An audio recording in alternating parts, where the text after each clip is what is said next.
Mi nuera irrumpió en mi departamento 36 veces en 3 meses. Ella lo llamaba ver cómo estaba. Yo lo llamaba un delito grave. Cuando la confronté, se rió y le dijo a mi hijo que yo estaba perdiendo la razón. Pensó que yo era solo un viejo senil, protegiendo un miserable cheque de pensión. No tenía idea de que le estaba declarando la guerra a un contador forense jubilado que sabe exactamente cómo enterrar a la gente con papeles. Esa noche, a las 2:00 de la mañana, la alarma silenciosa se activó y finalmente cerré la trampa. Antes de decirte cómo destruí sus vidas, por favor dale me gusta y suscríbete si alguna vez has tenido que enfrentarte a una familia que subestimó tu valor. Entré al departamento 4B a las 11:15 de la mañana en punto. La puerta estaba sin llave. Era la tercera vez esta semana. El pasillo olía a perfume barato de vainilla y a ambición agresiva. Era el aroma de Mariana. No grité, no entré en pánico. Simplemente cerré la puerta a mis espaldas con un suave clic y escuché. Las tablas del suelo en la sala crujieron. Un hombre inferior habría gritado exigiendo una explicación. Pero he pasado 40 años cazando desfalcos corporativos y sé que nunca interrumpes un crimen en progreso hasta que has reunido todas las variables. Me moví en silencio sobre la alfombra gastada hacia la recámara. La puerta estaba entreabierta. A través de la rendija la vi. Mariana estaba inclinada sobre mi buró. Sus dedos hurgaban en el cajón con un derecho frenético que me heló la sangre. Sacó mi medicamento para el corazón. Agitó el frasco junto a su oreja como si fuera una maraca, probando el peso, calculando cuántas pastillas quedaban. Lo arrojó de vuelta con un golpe descuidado. Buscaba algo específico. Buscaba calma o tal vez un testamento que esperaba detallara una fortuna que yo fingía no tener. La observé durante un minuto entero. La vi levantar la esquina del colchón. La vi revisar los bolsillos de mi viejo abrigo de lana colgado detrás de la puerta. Se movía con la confianza de alguien que creía ser dueña del espacio y de la persona que lo habitaba. ¿Estás buscando una fortuna oculta o solo comprobando si ya caduqué, Mariana? Mi voz sonó tranquila, nivelada y seca. No saltó, no gritó. Se congeló por una fracción de segundo y luego se dio la vuelta con una sonrisa. Era una sonrisa de pura condescendencia. ¡Ay, Gerardo, me asustaste! Lo dijo como si yo fuera el intruso. Solo pasaba a ver que no te hubieras caído en la regadera o que no te hubieras olvidado de comer. Ya sabes cómo te pones últimamente.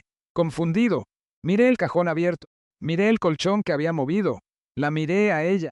Estaba revisando mis medicinas y levantando mi colchón para ver si he comido. Ese es un enfoque médico fascinante, Mariana.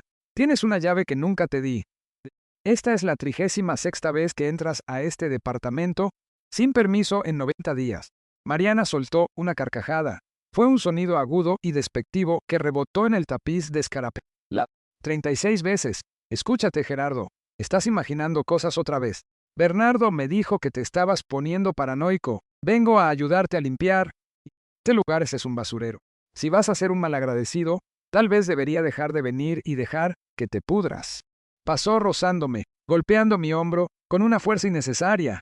Olía a mentiras y a esa vainilla empalagosa. Se detuvo en el umbral y miró hacia atrás. Sus ojos me recorrieron, no como a un suegro, sino como a un pasivo que estaba desesperada por liquidar.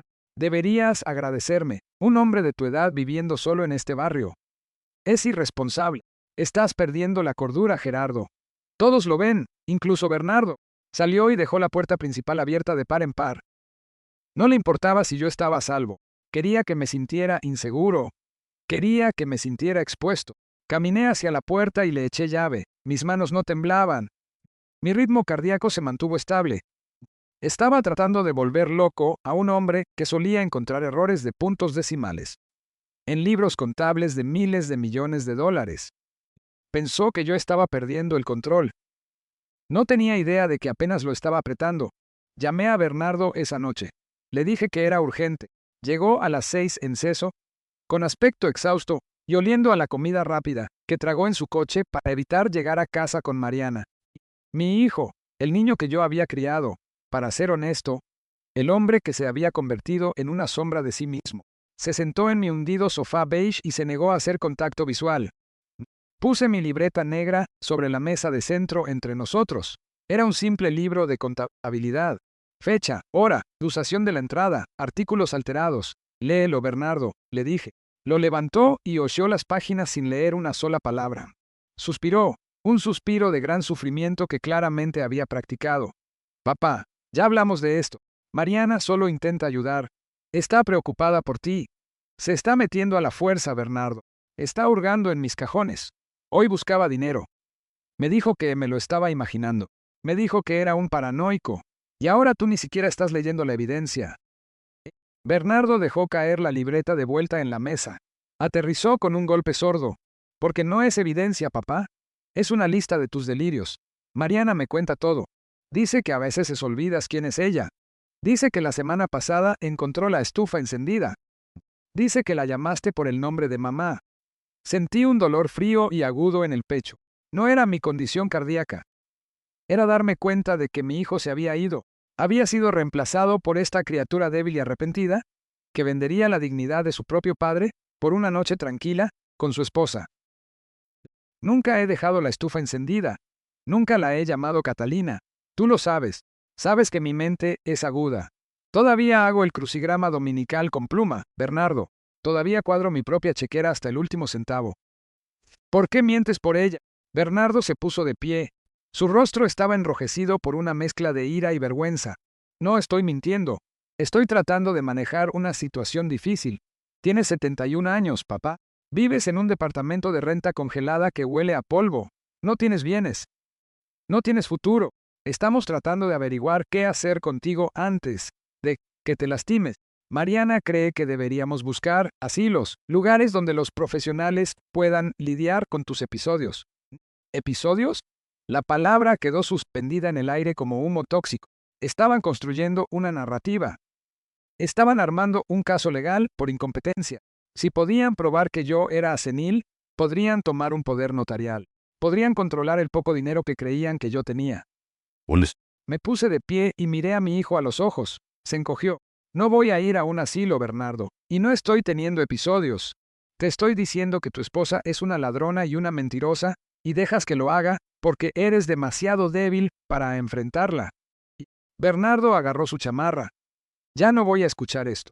Si sigues atacando a Mariana, vamos a tener que tomar medidas legales para protegerte de ti mismo. Hacemos esto por tu propio bien, Gerardo. No lo hagas más feo. Salió. Dio un portazo. Me quedé de pie en el silencio de mi departamento. Creían que yo era un anciano indefenso, aferrándose a sus últimos años de independencia. Creían que yo era la presa. Caminé hacia la ventana y vi a Bernardo subir a su coche. Se quedó ahí sentado un momento, con la cabeza apoyada en el volante. Sentí un instante de lástima por él, pero lo aplasté. La lástima hace que te maten. La lástima oscurece los números. Y en este momento, los números no sumaban una feliz reunión familiar. Sumaban una guerra. A la mañana siguiente, el aire en el departamento se sentía pesado.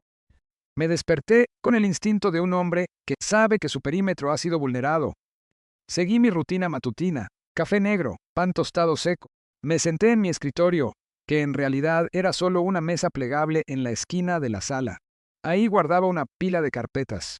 Carpetas señuelo, papeles etiquetados como plan de pensión y expedientes médicos. Los había arreglado en un patrón geométrico específico la noche anterior. Un borde del folder azul se alineaba perfectamente con la esquina de la mesa. El folder azul estaba movido. Estaba desfasado 1 centímetro. Mariana había vuelto en la noche o temprano en la mañana. Yo había dormido sin darme cuenta. Eso me aterrorizó más que nada. Revisé el contenido. No faltaba nada en los papeles. De todos modos, eran documentos aburridos. Pero entonces miré la pequeña caja de madera en el estante sobre la mesa. Era una caja sencilla de cedro. Adentro, guardaba la única cosa de verdadero valor en este departamento. El reloj de bolsillo de mi esposa Catalina. Estaba roto. Había dejado de hacer tic-tac el día que ella murió hace 5 años. Era de plata deslustrada y no valía nada para nadie más. Pero para mí era el ancla a mi pasado. Abrí la caja. Estaba vacía. La rabia que me llenó no era caliente. Era el cero absoluto. Era la fría claridad de un juez dictando una sentencia de muerte. Se había llevado el reloj de Catalina. No se lo había llevado para venderlo. No valía ni 400 pesos. Se lo había llevado para lastimarme. Sí. Se lo había llevado para hacerme buscarlo, para ponerme frenético, para hacerme demostrarle a Bernardo que yo estaba perdiendo cosas. Saqué mi celular. Mis dedos volaron sobre la pantalla. Devuelve el reloj, Mariana. Ahora. La respuesta llegó 3 minutos después. ¿Cuál reloj? Suegrito, estás desvariando. Nunca vimos un reloj. Tal vez lo tiraste a la basura como hiciste con tu correo la semana pasada. Revisa el contenedor. Me quedé mirando la pantalla. Se estaba burlando de mí. Estaba disfrutando esto. Se creía el gato jugando con un ratón moribundo. Creía que yo saldría corriendo al basurero. Creía que llamaría a Bernardo gritando. Creía que me quebraría. No respondí. Bajé el teléfono. Caminé hacia el librero. Anidado entre una copia de códigos fiscales de 1998 y una enciclopedia polvorienta, había un pequeño dispositivo negro. Parecía un tornillo en la estantería. Era una cámara gran angular de alta definición con activación por movimiento y visión nocturna. La había instalado después del 5º allanamiento. Nunca la había revisado porque quería esperar hasta tener lo suficiente para una condena penal, no solo una discusión familiar. Pero hoy era el día. Abrí mi laptop, inicié el software de encriptación, saqué la grabación de la noche anterior. La marca de tiempo leía 3:14 AM. La puerta se abrió. Mariana se coló adentro. No llevaba su ropa de día. Vestía de negro intentando parecer una sombra. Se dirigió directo al escritorio. Hojeó el folder azul. Luego levantó la mano y sacó el reloj de la caja de cedro. Lo sostuvo a la luz de la luna. Sonrió. Fue una mueca cruel en sus labios. Deslizó el reloj en su bolsillo, pero no se fue. Sacó su celular. Encendió la aplicación de linterna. Abrió el cajón del escritorio, donde guardaba mis estados de cuenta bancarios. Mis verdaderos estados de cuenta, los de la cuenta de cheques que usaba para los gastos, no las cuentas grandes, solo el dinero del día a día. No se los robó, los extendió sobre el escritorio, tomó fotografías de cada una de las páginas, fotografió mi tarjeta del Seguro Social, fotografió mi licencia de conducir, fotografió las escrituras de la fosa junto a Catalina, congelé el cuadro. Su rostro estaba iluminado por el resplandor de la pantalla de su teléfono. Se veía hambrienta. Ya no solo me estaba volviendo loco, ya no solo intentaba meterme en un asilo. Estaba robando mi identidad. Estaba construyendo un perfil para tomar el control de cada activo que yo tuviera en el momento en que me declararan incompetente. Me recliné en mi silla. El enojo se asentó en un nudo duro en mi estómago. Querían jugar a los jueguitos. Querían tratarme como a un viejo senil. Querían despojarme de mi historia y de mi dignidad. Miré la pantalla por última vez. Guardé el archivo de video en un disco externo. Luego lo guardé en un servidor en la nube. Luego lo guardé en un segundo servidor en la nube. ¿Quieres el reloj, Mariana? Puedes quedártelo, porque acabas de darme algo mucho más valioso. Me diste un motivo. Me diste evidencia. Y me diste el permiso para dejar de actuar como un padre y empezar a actuar como el hombre que derribó a las subsidiarias de Enron. Cerré la laptop. No llamé a Bernardo. No le mandé mensaje a Mariana. Fui al closet y saqué mi traje, el color gris carbón, el que no me había puesto en 5 años. Le sacudí el polvo de los hombros. Me puse una camisa blanca impecable. Me hice el nudo de la corbata con un Windsor perfecto. Me miré en el espejo. El anciano cansado se había ido. Gerardo Alcalá había vuelto. Era hora de visitar a Beatriz. Era hora de abrir las puertas del infierno. Las puertas de cristal del edificio Sterling y Covarrubias reflejaban a un hombre que yo no había visto en mucho tiempo. El traje carbón me quedaba un poco más holgado que antes, pero la postura era la misma. Pasé frente al escritorio de seguridad, con una mirada que los retaba, pedí una. No me detuve en la recepción del piso 40. El joven detrás del mostrador de mármol empezó a ponerse de pie, abriendo la boca para preguntar si tenía cita, o quizás si venía a entregar el almuerzo. Simplemente levanté una mano y seguí caminando hacia la oficina de la esquina. Le dije que le avisara a la licenciada Covarrubias que el auditor estaba aquí. Sabía que no haría la llamada a tiempo. Abrí las pesadas puertas dobles de roble sin tocar. Beatriz Covarrubias estaba de pie junto a la ventana mirando el horizonte de la ciudad.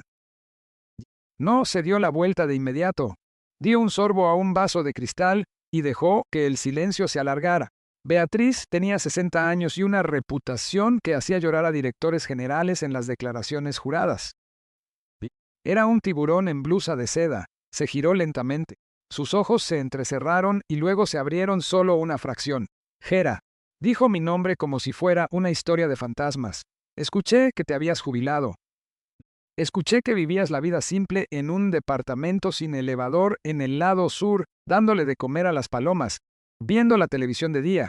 Cerré la puerta y le puse seguro. El clic hizo eco en la enorme habitación. Estaba intentándolo. De verdad lo estaba, pero parece que el retiro no le sienta bien a mi familia. Me senté en la silla de piel frente a su escritorio. Costaba más que los muebles de todo mi departamento juntos. Puse la memoria USB sobre la superficie de caoba pulida. Se veía pequeña e insignificante frente a la inmensidad de su espacio de trabajo. Beatriz se sentó, miró la memoria y luego a mí. ¿Eso es financiero o personal? Es criminal, le dije. La conectó a su laptop. Observé su rostro mientras se reproducía la grabación. Sabía exactamente lo que estaba viendo. Estaba viendo la marca de tiempo. Estaba viendo la entrada no autorizada. Estaba viendo el robo del reloj. Pero entonces se inclinó hacia adelante. Su máscara profesional resbaló. Vio a Mariana fotografiando los documentos. Beatriz pausó el video. Me miró hacia arriba, con una agudeza que podría cortar el cristal. No solo está robando baratijas, Hera. Está construyendo un perfil. Eso es robo de identidad. Eso es abuso de ancianos. Está fotografiando tu número de seguro social y tus escrituras. Se está preparando para liquidarte. Asentí. Me recliné y crucé las piernas. Lo sé. Ella cree que estoy senil. Cree que soy un viejo confundido, que olvida dónde dejó las llaves. Ha pasado 3 meses volviéndome loco, moviendo mis papeles, robando objetos pequeños, diciéndole a mi hijo que estoy perdiendo la razón. Quiere meterme en un asilo, Bea. Quiere el poder notarial. Beatriz dio un trago. Azotó el vaso en la mesa. Podemos solicitar una orden de restricción hoy mismo. Podemos demandarla por daños civiles. Puedo tener a un policía en su puerta al atardecer entregándole papeles que le harán dar vueltas la cabeza. Podemos aplastarla financieramente, Hera. Podemos asegurarnos de que nunca se vuelva a acercar a 150 metros de ti. Negué con la cabeza. No, eso no es suficiente. Una orden de restricción es un pedazo de papel. Una demanda civil es una negociación. Ella se hará la víctima. Llorará con Bernardo. Le dirá al juez que solo intentaba ayudar a su pobre y confundido suegro. Le darán un manazo en la muñeca, y yo pasaré el resto de mi vida mirando por encima del hombro. Me puse de pie y caminé hacia la ventana. Miré hacia la ciudad. Recordé la última vez que estuve en esta oficina. Fue hace 10 años. Acabábamos de terminar la auditoría de la cuenta Peterson. Había encontrado $40 millones escondidos en empresas fantasma en las Islas Caimán. No los encontré mirando los estados de cuenta bancarios. Los encontré mirando el comportamiento del director. Lo encontré porque sé cómo piensan los mentirosos. No soy una víctima, Beatriz. Sabes a lo que me dedicaba. Sabes quién soy. Beatriz sonrió. Era una sonrisa fría y aterradora. ¿Eres el hombre que derribó el esquema Ponzi de Cartwright? Usando nada más que sus propios reportes de gastos. Eres el contador forense que encontró el dinero que el FBI pasó por alto. Exactamente. Me volví hacia ella. No quiero demandarla. Quiero atraparla. Quiero construir un caso tan hermético que no pueda respirar. Quiero cargos por delitos graves. Quiero tiempo en prisión. Quiero que entienda. Beatriz tamborileó con los dedos sobre el escritorio. Estaba calculando. Estaba viendo el tablero de juego. Si quieres cargos penales, necesitas más que esto. Este video es bueno, pero un buen abogado defensor podría argumentar que tenía consentimiento implícito. Podrían argumentar que estaba revisando tus finanzas para ayudarte. Necesitamos intención. Necesitamos probar que tenía la intención de robar activos sustanciales. Necesitamos probar la malicia. Caminé de vuelta al escritorio. Bajé la voz. Por eso estoy aquí. No vivo en ese departamento porque tenga que hacerlo. Tú sabes que soy el dueño del edificio. Tú armaste la empresa fantasma para mí hace 15 años. Beatriz asintió. Alcalá Holdings, eres dueño de toda la cuadra. Lo soy, pero Mariana no lo sabe. Bernardo no lo sabe. Creen que soy un inquilino. Me voy a mudar, Bea. Me voy a mudar arriba al penthouse, pero voy a dejar el departamento exactamente como está y voy a cambiar la designación legal de la unidad 4B. Beatriz arqueó una ceja. Ahora escuchaba con mucha atención. ¿Cambiarla a qué? Cambiarla de una unidad residencial a una instalación privada de almacenamiento de documentos para Alcalá Holtz. Quiero que redactes el papeleo hoy mismo. Quiero letreros pegados dentro del departamento que solo sean visibles una vez que entres. Letreros que digan acceso restringido. Registros federales. Quiero poner el cebo en la trampa. Le expliqué el plan. Le expliqué sobre la caja fuerte que iba a dejar. Le expliqué los rumores que iba a sembrar sobre el dinero en efectivo. Beatriz escuchaba. Sus ojos se iluminaron. Vio la belleza del asunto.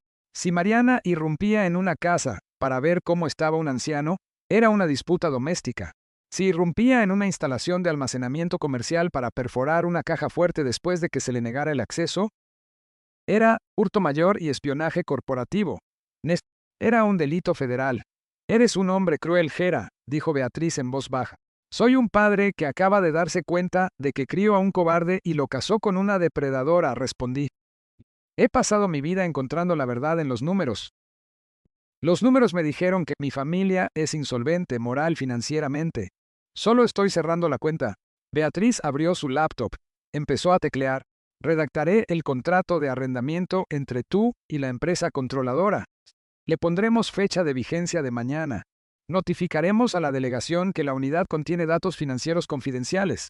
Si ella entra a la fuerza después de que desocupes, no está visitando al abuelo. Está robando una bóveda. La observé trabajar. Sentí una fría satisfacción. Este era territorio familiar. Este no era el desordenado caos emocional de las discusiones familiares. Esto era la ley. Esto era causa y efecto. Esto era un balance general. Mariana había creado una deuda. Yo estaba a punto de cobrarla.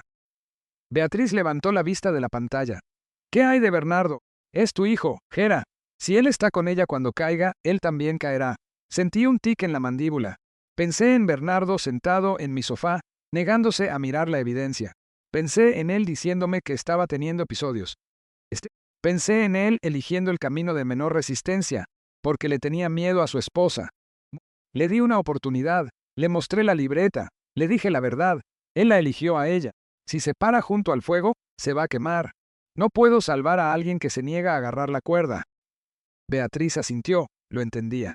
En nuestra línea de trabajo, aprendes que no puedes salvar a todos. A veces, tienes que dejar que la estructura colapse para limpiar la podredumbre. Una cosa más, dije. Necesito un equipo. Necesito a la policía lista. No quiero que una patrulla aparezca 20 minutos tarde para levantar un reporte. Los quiero atrapados en el acto. Quiero las esposas en sus muñecas antes de que salgan de la habitación. Beatriz tomó su teléfono. Llamaré al comandante Jorge. Me debe un favor por el caso del sindicato.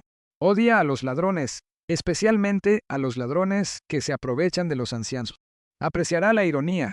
Hizo una pausa y me miró. ¿Te das cuenta de que una vez que hagamos esto no hay vuelta atrás? Come. Vas a enviar a tu nuera a prisión. Vas a destruir el matrimonio de tu hijo. Estarás solo. Me puse de pie y me abotoné el saco. Miré el reflejo en la ventana. Vi al anciano que Mariana veía. Pero debajo de eso, vi al tiburón. He estado solo desde que murió Catalina, vea. Solo que no me había dado cuenta hasta que vi a Mariana pesando mis medicinas para el corazón para ver si ya estaba muerto. Vos. No estoy destruyendo a una familia. Estoy extirpando un tumor. Caminé hacia la puerta. Prepara los papeles. Me mudo mañana por la mañana. Y Beatriz. Ella levantó la mirada. Asegúrate de que el contrato de arrendamiento especifique que el inquilino mantiene registros de impuestos altamente confidenciales en las instalaciones. Asegurémonos de que el cargo conlleve una sentencia mínima obligatoria. Beatriz sonrió. Dalo por hecho. Bienvenido de vuelta al juego, Gera. Salí de la oficina. El aire en el pasillo se sentía más fresco. Mi corazón latía con un ritmo sordo y constante. Ya no estaba triste. Ya no estaba confundido. Estaba operativo. Tenía un objetivo. Tenía un plan. Y mañana por la mañana prepararía el escenario para el acto final. Mariana quería mi dinero. Quería mi legado. Estaba a punto de descubrir exactamente cuánto valía ese legado. Beatriz me miró fijamente a través de la inmensidad de su escritorio de caoba. Con los dedos flotando sobre el teclado. Parpadeó una vez lentamente, como si intentara procesar un error de datos en una hoja de cálculo. Eres el dueño del edificio, Gera. Repitió las palabras sin inflexión. Eres el dueño de todo el complejo Sterling Heights, el edificio donde tu nuera piensa que eres un caso de caridad. Asentí y le di un sorbo al agua mineral que me había ofrecido. Estaba fresca y crujiente contra la sequedad de mi garganta. Lo compré en el 98, Beatriz. Era un activo en problemas. Los desarrolladores se habían excedido con vestíbulos de mármol y se habían quedado cortos en integridad estructural. Lo compré por centavos a través de un fideicomiso ciego. Alcalá Holdings es la empresa matriz, pero dudo que Mariana alguna vez haya mirado más allá de la superficie de nada en su vida. Para ella, solo soy el anciano del 4B que paga la renta con un giro postal todos los meses. No sabe que me estoy pagando a mí mismo. Beatriz se reclinó en su silla, con una lenta sonrisa extendiéndose por su rostro. Era la sonrisa de un depredador reconociendo a otro cazador alfa. Presionó una tecla y un nuevo documento apareció en su pantalla. Entonces, déjame entender esto. ¿Quieres desocupar la unidad, pero mantenerla bajo contrato de arrendamiento? No. La corregí. No quiero rentarla. Quiero reasignarla. Quiero que redactes una resolución corporativa ahora mismo. Con efecto inmediato, la unidad 4B ya no es una vivienda residencial, es una instalación de archivo seguro para Alcalá Holdings. Vamos a almacenar registros financieros confidenciales ahí, copias físicas de declaraciones de impuestos, rastros de auditoría, el tipo de documentos que requieren niveles de seguridad de cumplimiento federal. Los ojos de Beatriz se abrieron de par en par. Empezó a teclear, sus uñas haciendo un clic rítmico en staccato sobre las teclas. Observé las palabras formarse en la pantalla reflejada en sus lentes. Estaba redactando una sentencia de muerte disfrazada de un cambio de zonificación comercial. Si hacemos eso, Gera, habló sin dejar de teclear, cambiamos la naturaleza del crimen. Si ella irrumpe en una casa, es allanamiento. Si irrumpe en un archivo comercial, asegurado con letreros de advertencia federal, e intenta acceder a una caja fuerte que contiene registros de impuestos, se enfrenta a espionaje corporativo y robo de identidad agravado. Estamos hablando de jurisdicción federal. Estamos hablando de sentencias mínimas obligatorias. Ese es el punto, dije suavemente. Punto. Quiero que lo que está en juego sea tan alto que le sangre la nariz con solo estar parada en el pasillo.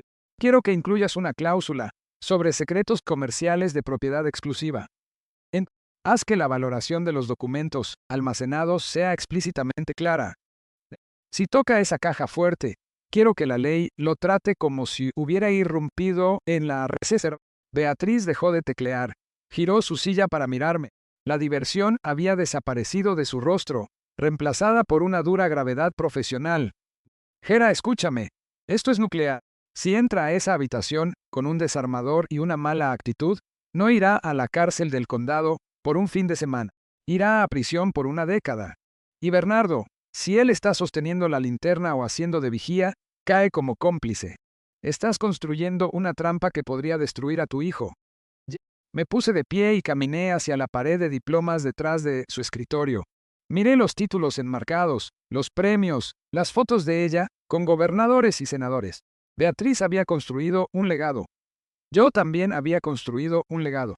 Y estaba viendo cómo el mío era desmantelado por una mujer que pensaba que la amabilidad era debilidad. Bernardo tomó su decisión, Beatriz. Respondí sin darme la vuelta. Lo llamé, le mostré la evidencia. Le di la oportunidad de ser un esposo y un hijo. Eligió ser un tapete. Eligió dejar que su esposa hurgara en mi botiquín para ver si me estaba muriendo lo suficientemente rápido.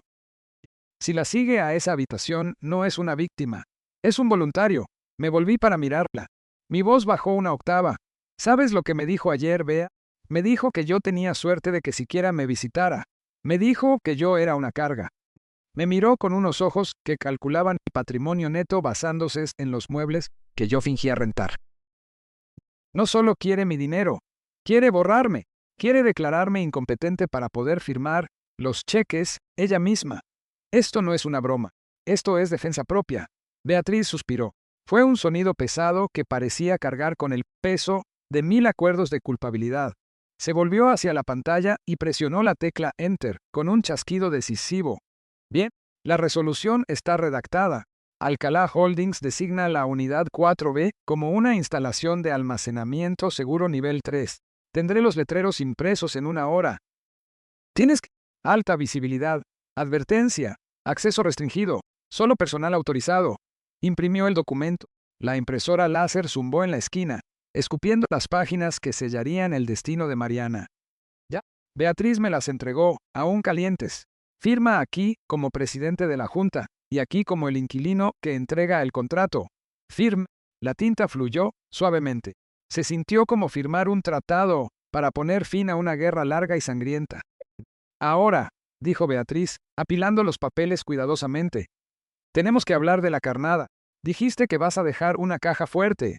Sí, una caja fuerte de acero antigua de aspecto formidable. La compré en una subasta hace años. Parece que podría contener las joyas de la corona. Voy a atornillarla al piso en el centro de la sala. ¿Y qué va dentro, Gera? Preguntó Beatriz con los ojos afilados. Si la policía la abre, necesitan encontrar algo que justifique el cargo de delito grave. No puedes dejar un sándwich de jamón ahí dentro. Sonreí. Era una expresión fría que se sentía apretada en mi rostro. Voy a poner los libros de contabilidad falsos de la auditoría de 2008 adentro. Se ven oficiales. Tienen el sello de confidencial. Y voy a poner un rastreador GPS en el forro. Pero en la parte superior de la pila, voy a dejar un solo folder etiquetado como patrimonio de Gerardo Alcalá. Adentro de ese folder, pondré una impresión de mi saldo bancario real. Solo el total, no los números de cuenta, solo la línea final. Beatriz levantó una ceja. ¿Por qué? Porque quiero que lo vea. Quiero que sepa exactamente lo que perdió el instante antes de que hagan clic las esposas. Quiero que lo último que vea como una mujer libre sea el número que estaba tan desesperada por encontrar. Es la única herencia que va a recibir en su vida. Beatriz negó con la cabeza, con una mezcla de horror y admiración en el rostro. Eres un cabrón muy frío, Gera. Soy un contador forense, Bea. Creo en la transparencia. Me entregó un segundo juego de documentos. Este es el contrato de arrendamiento del penthouse. Unidad 40A, último piso, acceso por elevador privado. Puedes mudarte esta noche. El sistema de seguridad allá arriba es de última generación. Puedes monitorear las cámaras de la unidad 4B desde la televisión de tu sala. Tomé las llaves. Eran llaves reales de latón pesado, no las endebles tarjetas de plástico que les daban a los demás inquilinos. Se sentían sustanciales. Gracias, Beatriz. Mándale la factura a la empresa controladora y agrega un recargo por riesgo laboral. Te lo has ganado. Caminé hacia la puerta, pero Beatriz me detuvo una última vez. Gera, espera. Me di la vuelta. Me miraba con una suavidad que rara vez veía. Si haces esto, no hay cena de Navidad, no hay fiestas de cumpleaños. Estás cortando el cordón. ¿Estás seguro de que puedes vivir con el silencio? Pensé en el silencio en mi departamento después de que Mariana dejara la puerta abierta. Pensé en el silencio de Bernardo mirando al suelo, mientras su esposa me llamaba senil. Ese era el silencio de la tumba. El silencio del penthouse sería el silencio de la paz. He vivido en el ruido demasiado tiempo, Bea. Creo que disfrutaré la tranquilidad. Salí de su oficina y subí al elevador. Mientras los números bajaban hacia el vestíbulo, sentí que el peso del plan se asentaba sobre mis hombros. Era pesado, pero era sólido. Era real. Había terminado de ser la víctima. Había terminado de ser el viejo confundido. Era el arquitecto de mi propia vida otra vez. No. Salí a la tarde de Chicago. El viento era de un frío que calaba, pero no me abotoné el abrigo. Necesitaba sentirlo. Necesitaba sentirme vivo. Hice la parada a un taxi y le di al chofer la dirección de una ferretería. Necesitaba pernos industriales pesados, del tipo que anclan una caja fuerte al suelo de manera tan segura que necesitarías un martillo neumático para moverla. Mariana quería encontrar un tesoro enterrado. Quería descifrar el código de Gerardo Alcalá. Iba a darle exactamente lo que quería. Iba a darle un rompecabezas que no podría resolver y un premio que no podría conservar. Me recargué en el asiento del taxi y vi la ciudad desdibujarse. El juego estaba preparado. Las piezas se movían. Y mañana por la mañana, la trampa estaría armada. Todo lo que tenía que hacer era estirar la mano. Y yo conocía a Mariana. Conocía su avaricia como conocía el código fiscal. No podría evitarlo. Estiraría la mano. Y en el momento en que lo hiciera, las mandíbulas de acero se cerraron. Regresé al departamento a las 4:00 de la tarde. El aire adentro se sentía viciado, reciclado y pesado, con los fantasmas de la vida que estaba a punto de abandonar. No me quité el abrigo, no me aflojé la corbata, no me iba a quedar el tiempo suficiente para ponerme cómodo. Solo estaba aquí para entregar una actuación. Caminé a la cocina y me serví un vaso de agua. Me quedé junto al fregadero y miré hacia la pared de ladrillos del edificio de al lado. Respiré hondo. Esto tenía que ser perfecto. Tenía que ser lo suficientemente fuerte para ser escuchado, pero lo suficientemente privado para sonar como un secreto. Sabía que ella estaba ahí. No necesitaba ver su coche. No necesitaba oler su perfume barato de vainilla. Pues sentí su presencia como una caída en la presión barométrica. Probablemente estaba en el pasillo, pegando la oreja a la madera, o tal vez se había colado en el departamento vacío, al otro lado del pasillo, que yo sabía que usaba como puesto de escucha. Había visto los rayones en la cerradura. Era una criatura de hábitos y su hábito era la vigilancia. Quería saber cuándo me moría, para poder ser la primera en encontrar la cartera. Oscar, hoy, iba a darle algo mejor que un certificado de defunción. Iba a darle una razón para arriesgarlo todo. Saqué mi celular del bolsillo. Marqué el número del servicio meteorológico automatizado. Era un ruido de fondo seguro y neutral sobre el cual podía hablar. Me llevé el teléfono a la oreja y caminé hacia la sala. Me coloqué cerca de la puerta principal. No demasiado cerca, solo lo suficiente para que una voz alzada por la agitación se filtrara por las rendijas del marco. Me aclaré la garganta y dejé que el anciano se apoderara de mí. Encogí los hombros. Dejé que un temblor entrara en mi mano. Me convertí en el geriátrico paranoico y confundido que ella quería que yo fuera. Escúcheme, licenciado Henderson, dije en voz alta, mi voz subiendo en un tono de frustración tembloroso. No me importan las penalizaciones por retiro anticipado. No me importa el seguro de la cuenta. Ya terminé con los bancos. Vi las noticias. Sé lo que está pasando. La economía se está cayendo a pedazos, y no voy a dejar que ustedes congelen mis bienes. Hice una pausa, dejando espacio para que el banquero imaginario protestara. Caminé en un círculo cerrado sobre el tapete, dejando que mis zapatos rasparan el piso. Quería que ella escuchara los pasos. Quería que escuchara la ansiedad. No, le grité a la habitación vacía. No, escúcheme usted. Quiero cerrar la cuenta de ahorros de alto rendimiento. Sí, la de 1998. Lo quiero todo en efectivo. No me vea así. Sé cuánto hay ahí. $500,000. Dejé que el número quedara suspendido en el aire. 500,000, medio millón. Era una cifra que cambiaría la vida de Mariana. Era una cifra que pagaría sus tarjetas de crédito, le compraría un coche nuevo y alimentaría sus delirios de grandeza durante al menos un año. Era el número específico que había elegido porque era lo suficientemente alto para inducir la locura, pero lo suficientemente bajo para ser plausible en un hombre que había trabajado 40 años. Me acerqué más a la puerta. Me quedé mirando la perilla de latón, imaginando su oreja del otro lado. Lo quiero listo para mañana por la mañana. Voy a traer la caja fuerte al departamento esta noche. Sí, la grande de acero. La voy a tener aquí mismo donde pueda verla. No confío en ustedes. No confío en el gobierno. Tomaré mi dinero y lo cuidaré yo mismo. Escuché el zumbido del reporte del clima en mi oreja. Parcialmente nublado con probabilidad de lluvia. Era apropiado. Definitivamente se avecinaba una tormenta. Continué con la farsa. Estaré ahí a las 9 en punto. Tenga los billetes en denominaciones de 100. Y no llame a mi hijo. Este es mi dinero. Él no tiene por qué saberlo. Es débil. Su esposa se lo gastaría en zapatos. Este es mi retiro. Esta es mi red de seguridad. Colgué el teléfono apuñalando violentamente la pantalla con el dedo.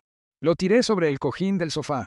Me quedé ahí jadeando un poco, no por el esfuerzo, sino por la pura adrenalina de la mentira. Ya estaba allá afuera. La carnada estaba en el agua. El rastro de sangre estaba trazado. Me moví rápidamente hacia el librero. Saqué mi laptop y abrí la transmisión segura de la cámara oculta que había instalado en la lámpara del pasillo hace 3 días. Era un lente ojo de pez que me daba una vista distorsionada, pero clara del pasillo afuera del departamento 4B. Ahí estaba ella. Mariana estaba presionada contra la pared junto a mi puerta. Ni siquiera estaba intentando esconderse. Tenía la cabeza ladeada, los ojos muy abiertos y sin parpadear. Parecía una adicta que acababa de encontrar una bolsa de heroína en la banqueta. Su pecho subía y bajaba. Podía ver la avaricia bañándola en oleadas físicas. Le distorsionaba la cara, tirando de sus labios hacia atrás, alejándolos de los dientes. Sacó su celular del bolsillo. Sus dedos volaron sobre la pantalla. Le estaba mandando mensajes a Bernardo. Sabía exactamente lo que estaba escribiendo. Tiene $500,000 en efectivo. Lo va a traer aquí. Tenemos que agarrarlo. Miró mi puerta por última vez. Su mano se estiró, flotando sobre la perilla. Por un segundo, pensé que podría intentar entrar a la fuerza en ese mismo momento. Me tensé, listo para confrontarla, listo para arruinar el plan si era necesario. Pero ella retiró la mano. Era ambiciosa, pero no era estúpida. Sabía que no podía llevarse una caja fuerte que aún no estaba ahí. Sabía que tenía que esperar a que llegara el dinero. Se dio la vuelta y corrió por el pasillo hacia las escaleras. Se movió con una velocidad que nunca antes le había visto. Estaba llena de energía, estaba motivada. Ahora tenía un propósito. Ya no solo estaba revisando a un anciano senil, estaba planeando un atraco. Cerré la laptop, sentí una ola de náuseas. Una cosa era sospechar que tu familia era mercenaria. Otra cosa era verlos salivar sobre tu fortuna imaginaria como lobos rodeando a un venado herido. Ella no había dudado, no había pensado en mi seguridad. No le había preocupado que llevar tanto dinero en efectivo pudiera ser peligroso para mí. Solo vio el día de pago. Fui a la recámara y empaqué las últimas cosas en mi pequeña maleta. Mi cepillo de dientes, una foto de Catalina, la libreta donde había registrado sus crímenes. Miré alrededor del departamento. Estaba despojado de cualquier cosa personal. Se veía frío, parecía una bodega. Caminé de regreso a la sala. Miré el lugar donde iría la caja fuerte. Los pesados pernos que había comprado estaban en la mesa. El taladro estaba cargado. Mañana por la mañana, los de la mudanza subirían a la bestia por el elevador de carga. La atornillaría. La llenaría con los archivos señuelo y luego desaparecería arriba hacia el penthouse. Revisé la transmisión de la cámara una última vez.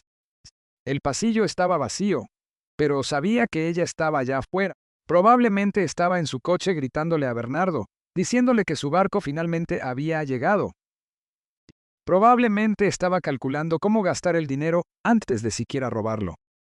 Me puse mi abrigo, tomé mi maleta, caminé hacia la puerta y la abrí.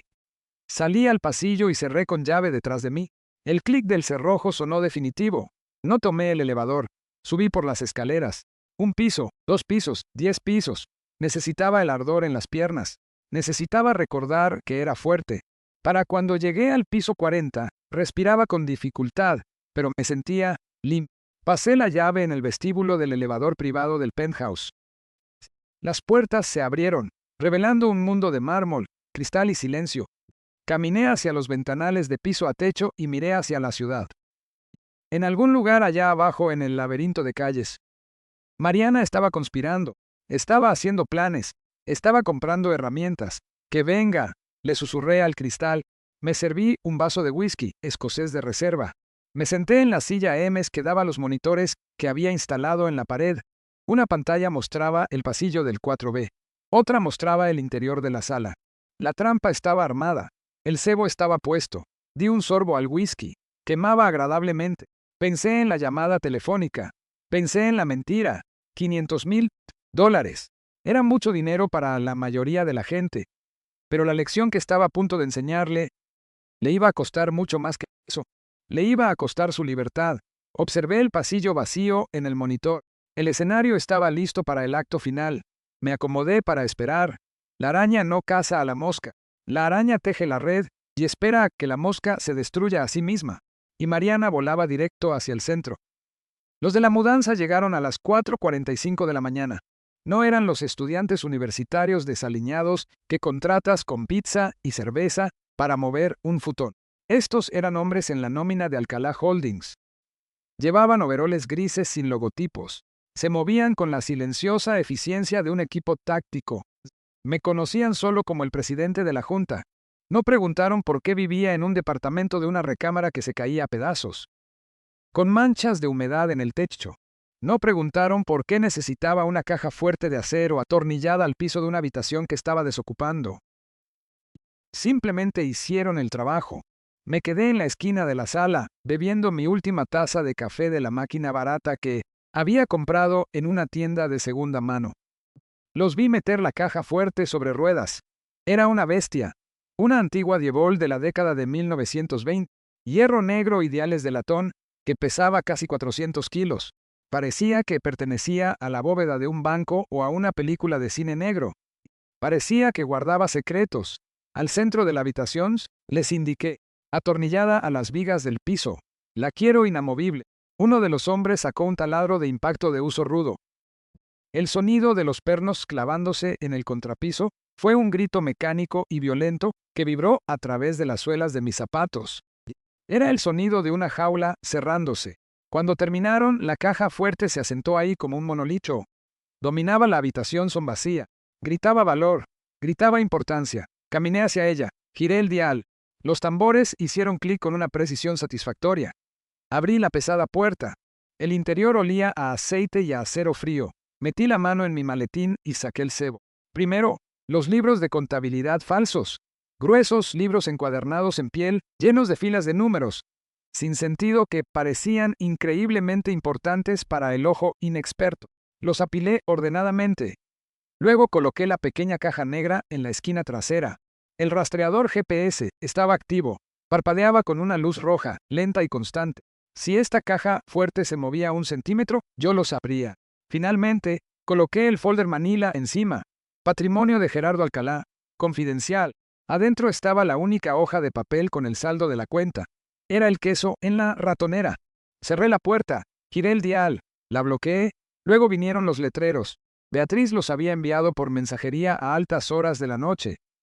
No eran notas escritas a mano, eran carteles oficiales enmicados, exigidos por los estándares de cumplimiento federal para el almacenamiento seguro de documentos. Pegué el primero en el frente de la caja fuerte. Advertencia, acceso restringido. Registros fiscales federales. Propiedad del archivo de Alcalá Holding. Pegué el segundo en el interior de la puerta principal, a las alturas de los ojos. Prohibido el paso. Solo personal autorizado. Los infractores serán procesados conforme al título 18 del Código de los Estados Unidos. Eso cambió la habitación. Con los muebles afuera y la caja fuerte ahí sentada a la cruda luz de la mañana, el departamento ya no parecía un hogar. Parecía un sitio negro de operaciones. Parecía un lugar donde los secretos iban a morir. Los de la mudanza sacaron el resto de mi vida de señuelo. El sofá hundido, la mesa de comedor rayada, las cajas de ropa vieja que nunca usaba. Las bajaron por el elevador de carga hasta el camión de basura. No sentí una punzada de nostalgia. Y me sentí como una serpiente mudando una piel seca y que da comezón. Eché un último vistazo alrededor. Las partículas de polvo bailaban en el rayo de luz que entraba por la ventana sucia. Busqué. Vi las marcas de los zapatos en el piso por donde Mariana había caminado de un lado a otro. Vi el rayón en la cerradura que ella había forzado. Este departamento había sido mi celda de prisión durante 3 años, una prisión de mi propia creación, diseñada para poner a prueba el carácter de mi hijo. Él había reprobado la prueba. Ahora era una cámara de ejecución. Salí y cerré la puerta con llave. No dejé la llave debajo del tapete. No se la di al conserje. Me la guardé en el bolsillo. Caminé por el pasillo hasta el elevador de servicio. Los de la mudanza me detuvieron la puerta. Uno de ellos presionó su tarjeta llave contra el panel del sensor. Se encendió un botón al que ningún otro inquilino en el edificio ceder. PH. El elevador subió. Pasó de largo el 5.º piso, el 10.º, el 20.º. Se me taparon los oídos. La vibración de los cables era un zumbido bajo. Estaba ascendiendo. Estaba dejando el inframundo de Gerardo el pensionado y elevándome al Olimpo de Gerardo, el presidente de la Junta. Las puertas se deslizaron abriéndose directamente en el vestíbulo del penthouse. La transición fue discordante. Allá abajo, el aire olía a col hervida y a alfombra vieja. Aquí arriba, el aire estaba purificado, filtrado y perfumado con té blanco. Mis zapatos hicieron clic sobre el mármol italiano. La luz era diferente aquí. Era más brillante, más clara. Entré a la sala principal. Era un espacio de cristal y acero suspendido en el cielo. Los muebles eran minimalistas, modernos y ferozmente caros. Un piano Steinway descansaba en la esquina, intacto. Caminé hacia la pared de ventanas que ofrecía una vista de 360 grados de Chacac. La ciudad parecía una placa de circuitos desde aquí arriba, ordenada, lógica, controlable. Fui al centro de comando que había instalado en el estudio. Un banco de monitores de alta definición brillaba en la pared. Me senté en la silla ergonómica y tecleé mis contraseñas. La pantalla 1 mostraba el pasillo del cuarto piso. Estaba vacío. La puerta del 4B permanecía cerrada y en silencio. La pantalla 2 mostraba el interior del 4B. La caja fuerte estaba ahí, meditabunda en el centro del encuadre. La cámara infrarroja la hacía brillar con una firma de calor fantasmal. Yo era el ojo en el cielo. Yo era Dios mirando hacia abajo a su creación. Y estaba esperando a que llegaran los pecadores. Saqué mi celular del bolsillo. Era hora de cortar el último lazo. Era hora de darles luz verde. Redacté un mensaje de texto para Bernardo. Lo mantuve breve. Lo mantuve patético. Bernardo, ya no puedo quedarme aquí. La ciudad es demasiado ruidosa. Me mudo al campo para vivir con la tía Chabela. No vengas a buscarme. Necesito estar a solas con mis pensamientos. El departamento está vacío. Dejé la llave adentro. Adiós, le di enviar, observé la pantalla. Esperé, la tía Chabela, la hermana de mi madre, había muerto de un derrame cerebral en 1999. Bernardo había estado en el funeral. Tenía 12 años. Había cargado una corona de flores. Si yo le importara, si supiera algo de mi vida o de mi historia, sabría que la tía Chabela estaba muerta. Sabría que yo estaba mintiendo o sufriendo un colapso mental total. Llamaría a la policía. Llamaría a los hospitales. Entraría en pánico porque su padre afirmaba irse a vivir con un fantasma. Observé el teléfono. Pasó 1 minuto, 2 minutos. Llegó la respuesta. Está bien, papá. Lo que tú quieras. Cuídate.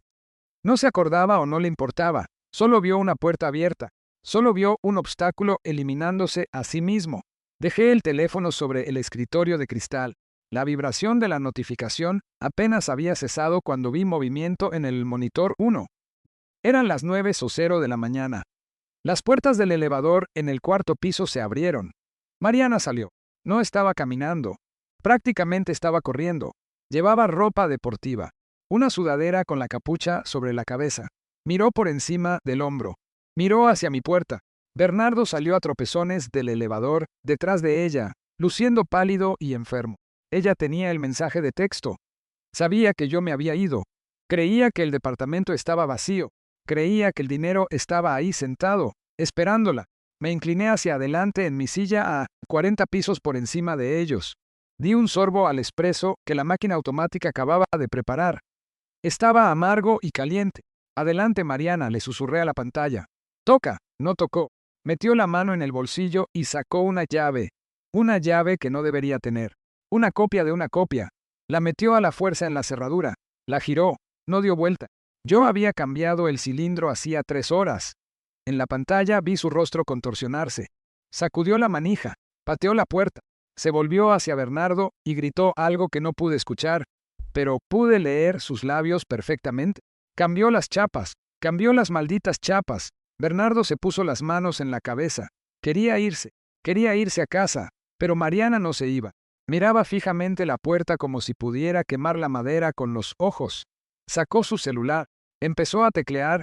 No me estaba mandando un mensaje a mí. Estaba buscando un cerrajero. Me recargué. El primer peón se había movido. El caballo ceravo estaba bloqueado. Ahora tendría que ponerse creativa. Ahora tendría que romper la ley de una manera que no podría explicarse como un chequeo de bienestar. La vi caminar por el pasillo de un lado a otro como un tigre enjaulado. Vi a mi hijo recargarse contra la pared, derrotado por su propia apatía. Bienvenidos a la vista del penthouse, Bernardo. Es una larga caída. Me senté en la silla ergonómica de piel de mi centro de comando a 40 pisos sobre. El café en mi mano estaba perfectamente caliente. El silencio en el penthouse era absoluto. Era un silencio que compraba el dinero. Un silencio que me aislaba de los rasguños desesperados de las criaturas de abajo.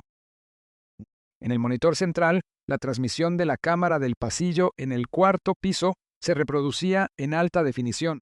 Era como ver un documental sobre la naturaleza de carroñeros peleando por un cadáver, excepto que el cadáver eran los ahorros de toda mi vida y los carroñeros eran mi familia.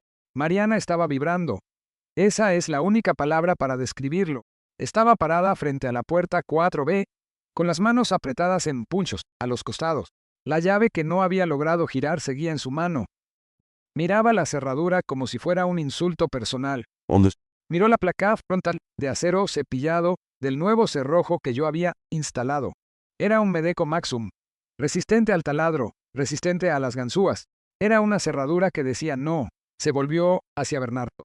En la pantalla podía ver la saliva volando de su boca mientras gritaba. La transmisión de audio era nítida, captando cada sílaba de su rabia. «¡Haz algo, Bernardo!», chilló. «No te quedes ahí parado como una estatua. Tírala, patéala». Bernardo miró la puerta. Miró a su esposa. Se veía cansado. Parecía un hombre que había estado cargando una piedra pesada cuesta arriba durante 10 años.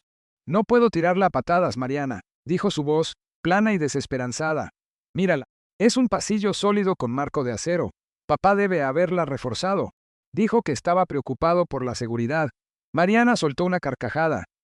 Fue un sonido que raspó contra el micrófono. ¿Seguridad? Es un viejo murciélago paranoico que cree que el gobierno viene por sus millones imaginarios. Probablemente olvidó cómo usar una llave. Probablemente esté ahí adentro ahora mismo, contando sus pastillas y babeando. Golpeó la madera con el puño. «Gerardo, abre esta puerta. Es Mariana. Sabemos que estás ahí adentro». Silencio desde el departamento. Por supuesto que había silencio. Estaba vacío. La caja fuerte era la única ocupante, transmitiendo silenciosamente su ubicación a mi servidor allá arriba. Se volvió hacia la cerradura. Agarró la manija y la sacudió violentamente, arrojando todo el peso de su cuerpo contra la puerta. No cedió ni siquiera 1 milímetro. Dijo que dejó la llave adentro. Siseó. Te mandó un mensaje. Dijo que el departamento estaba vacío y que la llave estaba adentro. ¿Por qué cambiaría la chapa si se iba? Bernardo se recargó contra la pared, deslizándose hacia abajo hasta quedar en cuclillas sobre los talones. Se puso la cabeza entre las manos. Tal vez se llevó el dinero con él, Mariana. Tal vez no hay dinero. Tal vez solo enloqueció y se fue. Mariana se volvió hacia él. Se irguió amenazadoramente sobre él, su sombra cayendo sobre su figura desplomada. «No seas estúpido». Escupió las palabras. Encargó una caja fuerte. Vi el camión de reparto esta mañana, Bernardo. Los vi meter una enorme caja de acero en este edificio. Él no puede mover eso solo. No puede cargar $500,000 en una maleta sin que le dé un infarto. Está ahí adentro. Está ahí en el piso esperándonos. Y tú me vas a ayudar a sacarlo. Bernardo levantó la mirada. Tenía los ojos rojos. Esto está mal. Si él se mudó, deberíamos dejarlo en paz. No podemos meternos a la fuerza a su departamento. Eso es robo. Mariana se agachó hasta que su cara quedó a centímetros de la de él. Hice zoom en la cámara. Quería ver el amor en sus ojos. No había ninguno. Solo había cálculo. Tenemos $70,000 en deudas, las de tarjetas de crédito. Bernardo, nos van a embargar el coche la semana que entra. Estamos atrasados 3 meses con la renta. Si no conseguimos ese dinero, nos quedamos en la calle. ¿Entiendes? Somos vagabundos. Tu padre nos debe esto. Ha estado acaparando riqueza mientras nosotros nos morimos de hambre. Ha estado sentado sobre una fortuna mientras tú te matas trabajando por centavos. No es robo. Es un adelanto de tu herencia. Di un sorbo al café. Matarse trabajando. Bernardo trabajaba 20 horas a la semana como consultor independiente, lo cual consistía principalmente en jugar videojuegos y esperar a que yo le transfiriera dinero. Pero en la narrativa de Mariana, ellos eran las víctimas. Ellos eran los mártires. Bernardo negó con la cabeza débilmente. Él no está muerto, Mariana. Todavía no hay herencia. Mariana se puso de pie y se alisó el conjunto deportivo. Su rostro se asentó en una máscara de fría determinación. Bien podría estarlo. Se fue al campo a morirse con un fantasma. ¿Abandonó este lugar? La posesión es 9/10 partes de la ley. Si logramos entrar y encontramos el efectivo, es nuestro. Nadie sabe que existe. Le dijo al banco que no te llamara. Se lo ocultó al gobierno. Es irrastreable, Bernardo.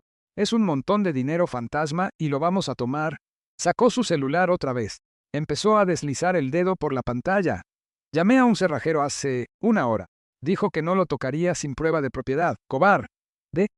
Caminó a lo largo del pasillo. 3 pasos de ida, 3 pasos de vuelta. Era como un tigre en un zoológico, caminando a lo largo de la reja, buscando una debilidad en el alambre. Se detuvo frente a la puerta otra vez. Pasó la mano por el marco.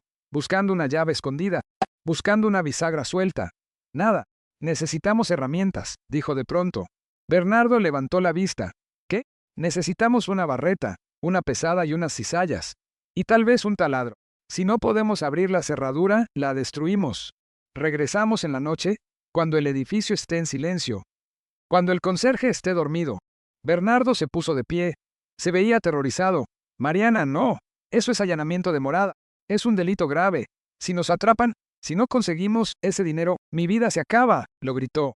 Se le quebró la voz. Por un segundo vi el miedo detrás de la avaricia. Estaba desesperada.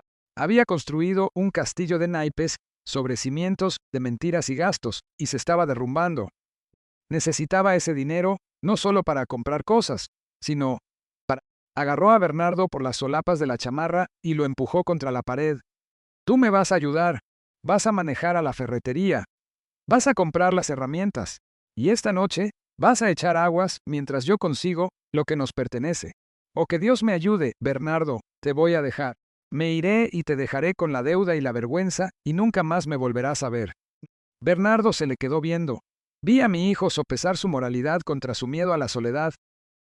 Vi a mi hijo sopesar a su padre contra su esposa. Ni siquiera fue una competencia. La balanza se inclinó al instante. Sus hombros se hundieron. Perdió las ganas de pelear. Está bien, susurró. Está bien, iremos a la tienda. Mariana lo soltó. Le dio unas palmaditas en la mejilla. Fue un gesto de propiedad, no de afecto. Buen chico. Ahora, vámonos. Tenemos trabajo que hacer. Se dio la vuelta y marchó hacia el elevador sin mirar atrás. Bernardo se quedó rezagado un momento. Miró la puerta del departamento 4B, estiró la mano y tocó la madera suavemente, casi con reverencia. Perdóname, papá, susurró. Luego se dio la vuelta y la siguió. Vi cómo subían al elevador. Vi las puertas cerrarse sobre sus rostros. Me senté en el silencio del penthouse y sentí un vacío profundo en el pecho. Se había disculpado. Sabía que estaba mal. Sabía que estaba cruzando una línea que nunca podría descruzarse. Y de todos modos lo hizo.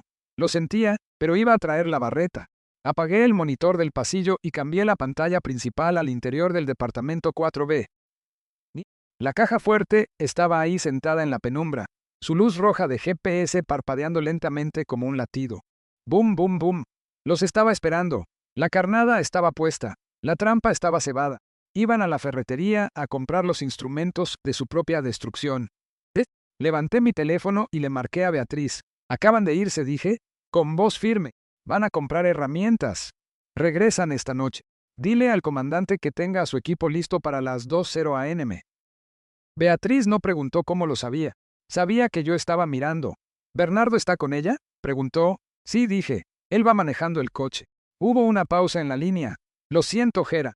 No lo sientas, respondí, cerrando los ojos por un breve segundo. Él acaba de firmar su carta de renuncia a la familia. Asegurémonos de que el paquete de liquidación se entregue a tiempo. Colgué. Me puse de pie y caminé hacia la ventana. La ciudad abajo estaba despertando. Millones de personas, siguiendo con sus vidas, ganándose el pan, tomando sus decisiones. Allá abajo, en alguna parte, mi hijo y su esposa estaban comprando una palanca. Yo estaría listo. Yo estaría observando.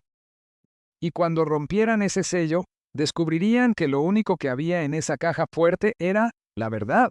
Y la verdad, como dicen, te hará libre. Pero primero te pondrá las esposas.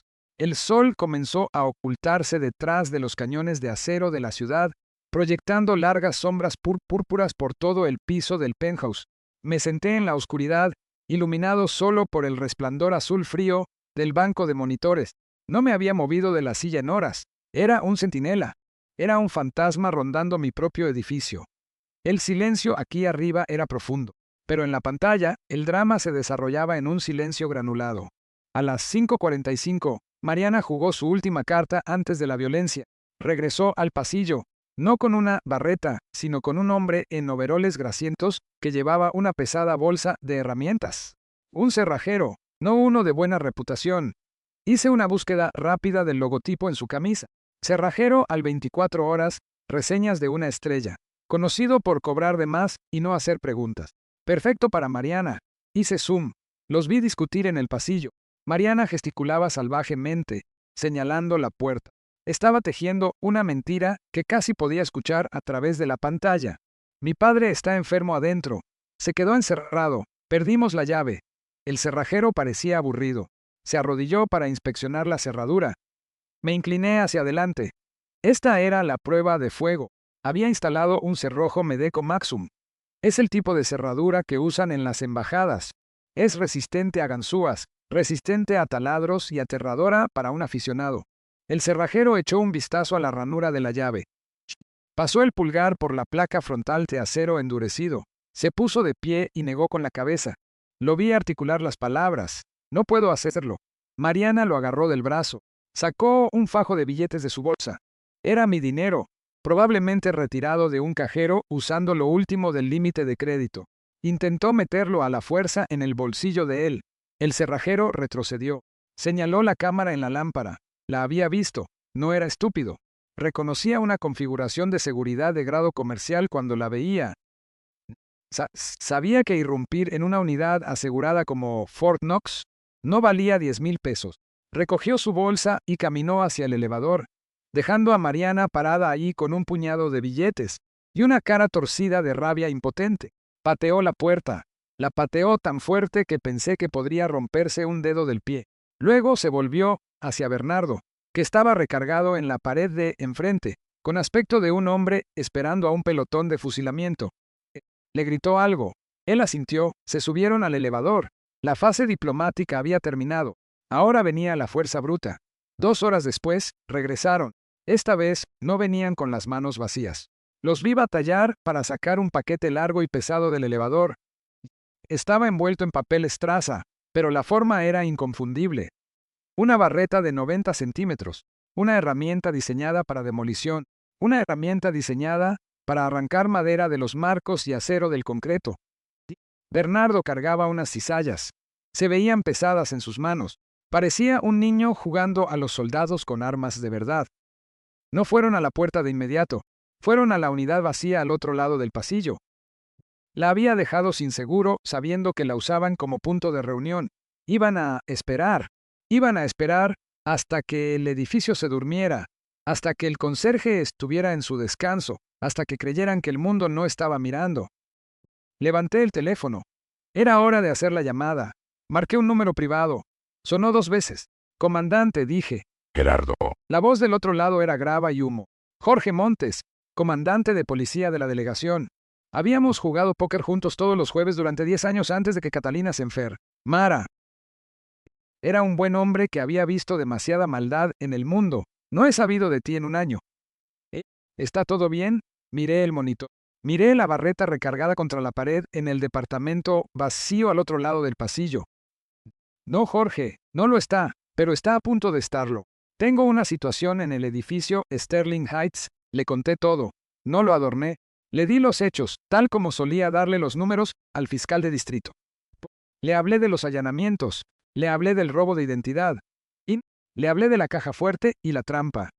Le dije que en unas horas 2 sospechosos iban a intentar entrar por la fuerza a una unidad designada como archivo corporativo seguro. Jorge escuchó. No interrumpió. Cuando terminé, hubo un largo silencio en la línea. ¿Tu propio hijo, Gera? Preguntó con pesadez. Mi propio hijo, confirmé. Él conduce el coche de fuga, Jorge. Él sostiene las cizallas. Escuché el roce de un cerillo y la exhalación de humo. Jorge estaba pensando. Si mando un equipo ahí, Gera, estamos hablando de cargos por delitos graves. Estamos hablando de robo a mano armada si traen una barreta. Esa es un arma a los ojos de la ley. Una vez que se ponen las esposas, no puedo quitárselas solo porque te arrepientas. El fiscal se hará un festín con esto. Es un caso cerrado. Miré la imagen de Bernardo en la pantalla. Estaba sentado en el piso de la unidad vacía, mirando a la pared. Se veía perdido, pero estaba ahí. Había tomado su decisión. No me voy a arrepentir, Jorge. Los quiero atrapados en el acto. Los quiero adentro de la unidad. Quiero su mano sobre la caja fuerte. Quiero que los cargos se peguen tan fuerte que necesite un cincel para quitarse. Muy bien, dijo Jorge. Mandaré a una unidad táctica, sin sirenas. Entraremos en silencio. Aseguraremos el perímetro a la 10 a.m. ¿A qué hora crees que se muevan? A las 2. Dije, a esa hora, el conserje del turno de noche toma su descanso para comer. Ella se sabe el horario. Ella lo observa todo. A las 2 a.m. será. Estaré ahí personalmente, Jera. Quiero ver esto. Gracias, Jorge. No me des las gracias. Tú estás haciendo la parte difícil. Yo solo estoy sacando la basura. Colgué. El sol había desaparecido por completo ya. La ciudad afuera era una cuadrícula de luz eléctrica. Sentí una extraña sensación de desapego. Estaba observando el choque de un tren en cámara lenta. Yo había puesto las vías. Yo había construido la locomotora. Pero ellos eran los que paleaban el carbón. Observé la pantalla durante horas. Se sentaron a oscuras al otro lado del pasillo. Comieron sándwiches de una gasolinera. Discutieron en susurros. Podía ver a Mariana caminando de un lado a otro otra vez. Estaba agitada. Revisaba su reloj cada 3 minutos. Estaba impulsada por una mezcla tóxica de adrenalina y avaricia. Estaba pensando en el dinero. Se lo estaba gastando en la cabeza. $500,000. Era suficiente para arreglarlo todo. Era suficiente para enterrar los errores. No sabía que lo único que iba a encontrar en esa caja fuerte era un espejo. A la 1:30 de la mañana, vi movimiento en la calle de abajo. 2 camionetas sin placas se detuvieron en la entrada de servicio. Hombres con uniformes oscuros bajaron. Se movían como sombras. El equipo de Jorge. Estaban entrando al cubo de las escaleras. Se estaban posicionando. Mi corazón empezó a latir un poco más rápido. No por miedo, sino por finalidad. Este era el momento, el punto de no retorno. Encendí la transmisión de audio. Quería escucharlos. Quería escuchar la justificación. Mariana se puso de pie, levantó la barreta, la sopesó en sus manos. Es la hora, susurró. Bernardo se puso de pie, levantó las cizallas. Parecía que iba a vomitar. Mariana, dijo, todavía podemos irnos, podemos simplemente irnos. Podemos irnos manejando. Mariana se volvió hacia él. Sus ojos eran agujeros negros en la cámara de visión nocturna. ¿Y a dónde nos vamos, Bernardo? ¿A un albergue? ¿A la corte de bancarrotas? No. Vamos a entrar a esa habitación. Vamos a agarrar ese dinero y mañana seremos ricos. Ahora muévete. Lo empujó hacia la puerta. Me recargué en la silla. Respiré hondo. Pásale, Mariana. Le dije a la habitación vacía. El banco está abierto.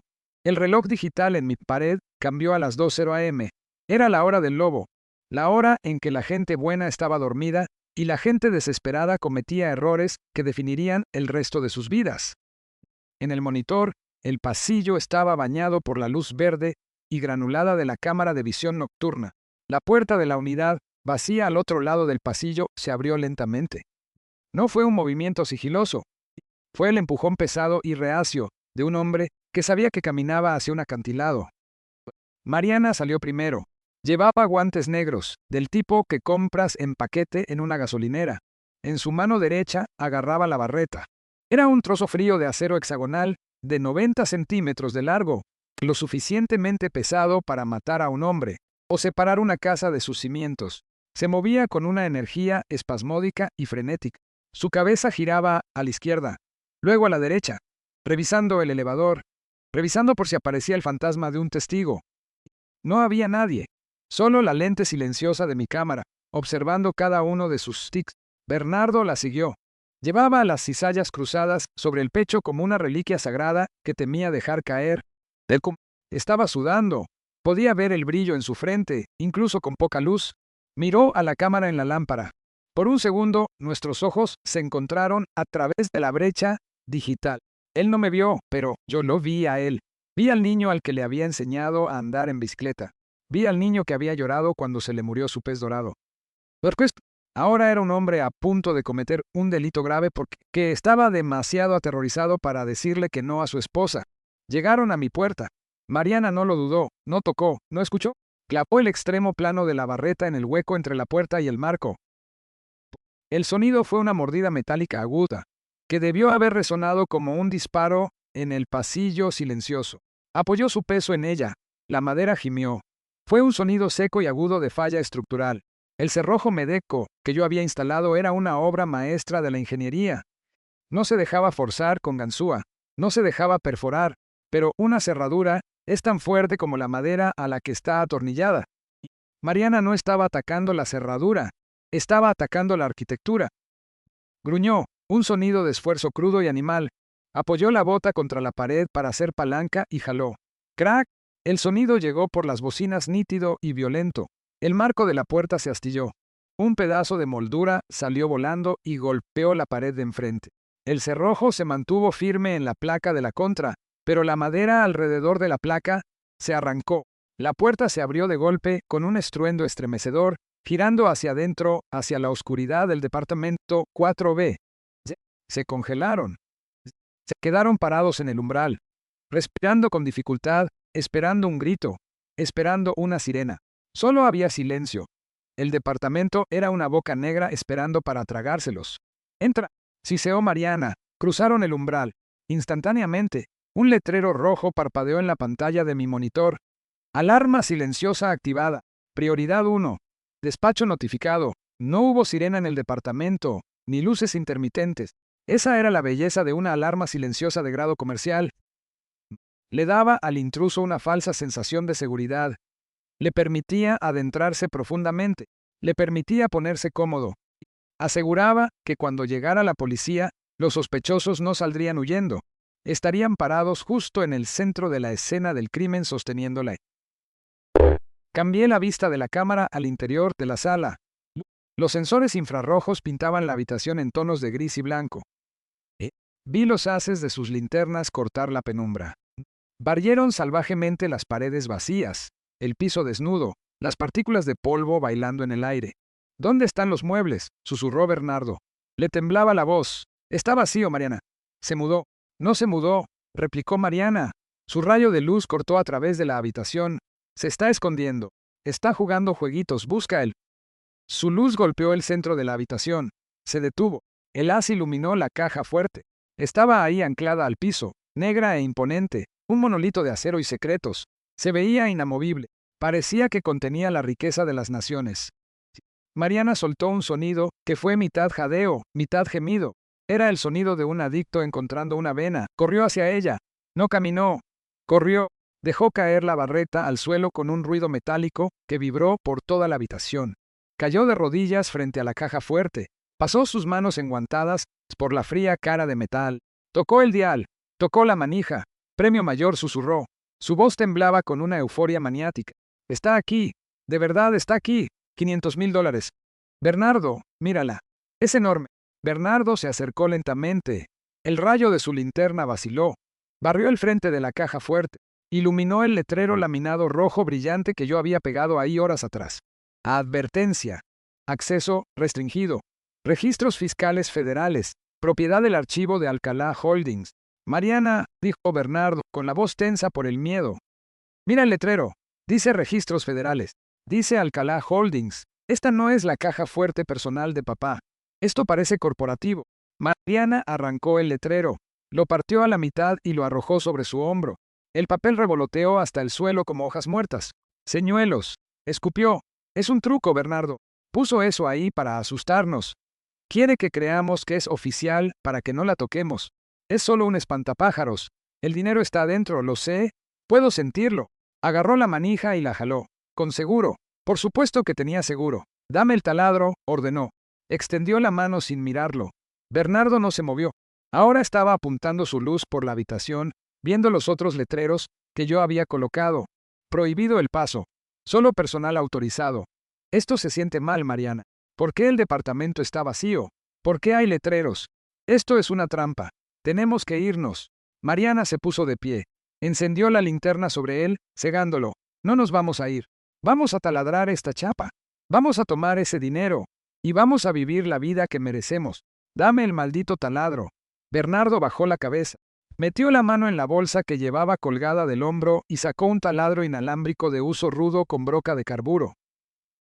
Se lo entregó. Mariana lo tomó. Se volvió hacia la caja fuerte. El zumbido del motor del taladro llenó la habitación. Un grito mecánico agudo que ahogó el sonido de la razón. Presionó la broca contra el acero cerca del dial. Apoyó su peso en él. Estaba atacando la caja fuerte con una intensidad salvaje, sacando chispas a medida que el metal mordía la carcasa. Observé desde mi torre. Di un sorbo a mi bebida. Estaba taladrando una caja fuerte, señuelo, en una habitación a la que había entrado a la fuerza, mientras la policía rodeaba silenciosamente el edificio. Creía que estaba a minutos de ser rica. En realidad estaba a minutos de ser una reclusa. Empujó más fuerte. Su rostro estaba torcido en una máscara de pura avaricia. Ya no parecía humana. Parecía una criatura consumida por el hambre. No escuchó las puertas del elevador abriéndose al final del pasillo. No escuchó el paso suave de las botas tácticas sobre la alfombra. Solo escuchaba el taladro. Solo veía el dinero que imaginaba que había adentro. Estaba tan cerca. Creía que estaba ganando. Revisé el monitor del pasillo. 6 hombres con blindaje corporal se estaban apilando afuera de la puerta. Uno de ellos sostenía un ariete. Otro sostenía un escudo. El comandante Jorge estaba en la parte de atrás, con su arma de cargo desenfundada, pero apuntando al suelo. Esperaban. Estaban esperando la señal. O tal vez solo estaban disfrutando del espectáculo. Mariana dejó de taladrar. Se secó el sudor de la frente. Ya casi jadeó. Siento que está cediendo. Volvió a acelerar el taladro. El sonido era un increscendo de prepotencia y estupidez. Me incliné hacia adelante y presioné el botón de mi consola que controlaba las luces de la unidad 4B. Era hora de sacarlos a la luz. Las luces de la unidad 4B no parpadearon al encenderse. Se encendieron de golpe. Yo había instalado reflectores de trabajo no halógenos de alta intensidad en las esquinas del techo, conectados a un interruptor central en el penthouse. Un segundo, la habitación era una cueva de sombras, iluminada solo por el haz frenético de la linterna de Mariana. Al segundo siguiente, estaba más iluminada que un quirófano. Mariana gritó. Fue un reflejo, una fuerte aspiración de aire seguida de un chillido cuando sus pupilas se contrajeron violentamente contra el resplandor cegador. Dejó caer el taladro. Chocó contra la caja fuerte, rebotó en la puerta de acero y salió girando por el piso de duela. Se llevó las manos a la cara para cubrirse los ojos, tropezando hacia atrás. Bernardo no gritó. Se congeló. Se quedó ahí como un venado atrapado en los faros de un tráiler, con la boca abierta, las manos aún aferrando la linterna que ahora era inútil contra el brillo abrumador. Luego vino el sonido. ¡Policía! ¡Al suelo ahora mismo! La voz estaba amplificada, retumbando desde el pasillo. No era una petición, era una orden que vibraba en el pecho. La puerta astillada se abrió de una patada, golpeando la pared con una fuerza que agrietó el yeso. 6 figuras en equipo táctico negro irrumpieron en la habitación. Se movieron con una agresión sincronizada aterradora. Las armas en alto, voces gritando, superponiéndose, creando un muro de ruido, diseñado para desorientar y someter. ¡Manos! ¡Quiero ver las manos! ¡Tira el arma! Mariana seguía sosteniendo la barreta en la mano izquierda. Olvidada por el pánico. Para los oficiales que asaltaban la habitación, ella no era una nuera buscando una herencia. Era una sospechosa armada con una barra de acero de 90 centímetros, parada sobre una caja fuerte, perforada en un archivo comercial. ¡Tírala o disparamos! Un punto láser rojo apareció en el pecho de Mariana, justo sobre el corazón. Ella bajó la mirada hacia él, su cerebro finalmente alcanzando la realidad de la situación. Dejó caer la barreta. Golpeó el piso con un fuerte estruendo metálico. Levantó las manos lentamente, su rostro convertido en una máscara de terror absoluto. De rodillas, cruza los tobillos. ¡No te muevas! 2 oficiales se le echaron encima en un segundo. Uno le pateó las piernas para tumbarla. Chocó duro contra el piso, con la cara presionada contra el polvo del que alguna vez se había quejado. Le clavaron una rodilla en la espalda, inmovilizándola. Le torcieron los brazos hacia atrás. El sonido de los cinchos de plástico apretándose sonó fuerte en el repentino silencio que siguió a los gritos. «¡Me están lastimando!», gimió Mariana. Su voz se escuchaba amortiguada contra la duela. «Yo no hice nada. Este es el departamento de mi suegro. Él me dio una llave. Mentirosa. Susurré desde mi torre». Bernardo se había derrumbado. No había esperado a que lo taclearan. Había caído de rodillas en el momento en que el primer oficial entró a la habitación. Estaba hecho bolita, con las manos entrelazadas detrás de la nuca, temblando tan fuerte que le castañeteaban los dientes. «No disparen. Por favor, no disparen», sollozó. «Yo no quería hacerlo. Ella me obligó. Fue su idea». «¡Cállate, Bernardo!», gritó Mariana desde el suelo, torciendo la cabeza para mirarlo con ojos venenosos. «¡Cállate!». 2 oficiales más pusieron a Bernardo de pie. Era peso muerto, lánguido. Lo empujaron contra la pared y lo catearon. Le sacaron la cartera, las llaves, el celular. Vaciaron sus bolsillos en el piso. «¡Despejado!», Gritó un oficial. Habitación asegurada. Otro confirmó. El comandante Jorge entró a la habitación. No llevaba equipo táctico. Llevaba una gabardina y una mirada de cansado disgusto. Se paró por encima de la barreta. Miró el taladro tirado cerca de la caja fuerte. Miró los letreros arrancados de la puerta de la caja. Vaya, vaya, dijo con voz calmada, pero que se escuchaba sin esfuerzo por encima de los sollozos de Mariana. ¿Qué tenemos aquí?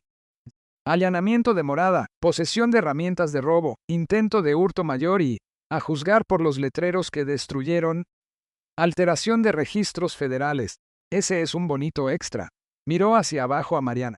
Mariana Alcalá tiene derecho a guardar silencio. Cualquier cosa que diga puede y será usada en su contra en un tribunal de justicia. No soy una criminal, chilló Mariana. Se retorcía contra el oficial que la sujetaba, intentando ponerse de pie. Esto es un error. Mi suegro está senil. Se le olvidó que se mudó. Solo estábamos revisando su propiedad.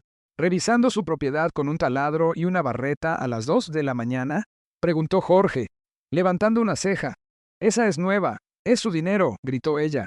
Tiene efectivo ahí adentro, $500,000. Nos lo robó. Es nuestra herencia. Jorge se inclinó. Su cara quedó a centímetros de la de ella. No es tu herencia, chula. Es evidencia. Y ahora mismo, no eres una heredera. Eres una perpetradora. Asintió a sus hombres. Levántenlos. Llévenselos a las patrullas. Sepárenlos. No quiero que se pongan de acuerdo con su historia. Juanet estaba despeinada, su caro conjunto deportivo cubierto de polvo, el cabello alborotado. Miró a Bernardo, que lloraba abiertamente contra la pared. «Cobarde», le gritó. Diles que él nos llamó. Diles que dijo que el dinero estaba aquí». Bernardo la miró por primera vez en su vida. La miró con algo más que adoración o miedo. La miró con odio. «No nos llamó, Mariana. Me mandó un mensaje para despedirse. Tú trajiste el taladro. Tú rompiste la puerta. Te dije que debíamos irnos. Eres un inútil patético». Sus palabras fueron interrumpidas cuando el oficial la empujó hacia la puerta. Forcejeó, tirando patadas con las botas, raspando el piso. Peleaba como un animal atrapado. Ya no peleaba por su libertad. Peleaba porque no podía aceptar que había perdido. No podía aceptar que se le hubiera volteado el guión. «Sáquenla de aquí», ordenó Jorge. La arrastraron hacia el pasillo. Sus gritos hicieron eco en las escaleras. «Los voy a demandar. Los voy a demandar a todos. No saben quién soy». Sabían exactamente quién era. Era una don nadie. A Bernardo lo sacaron después. No peleó. Caminó con la cabeza gacha, los hombros hundidos. Se veía roto.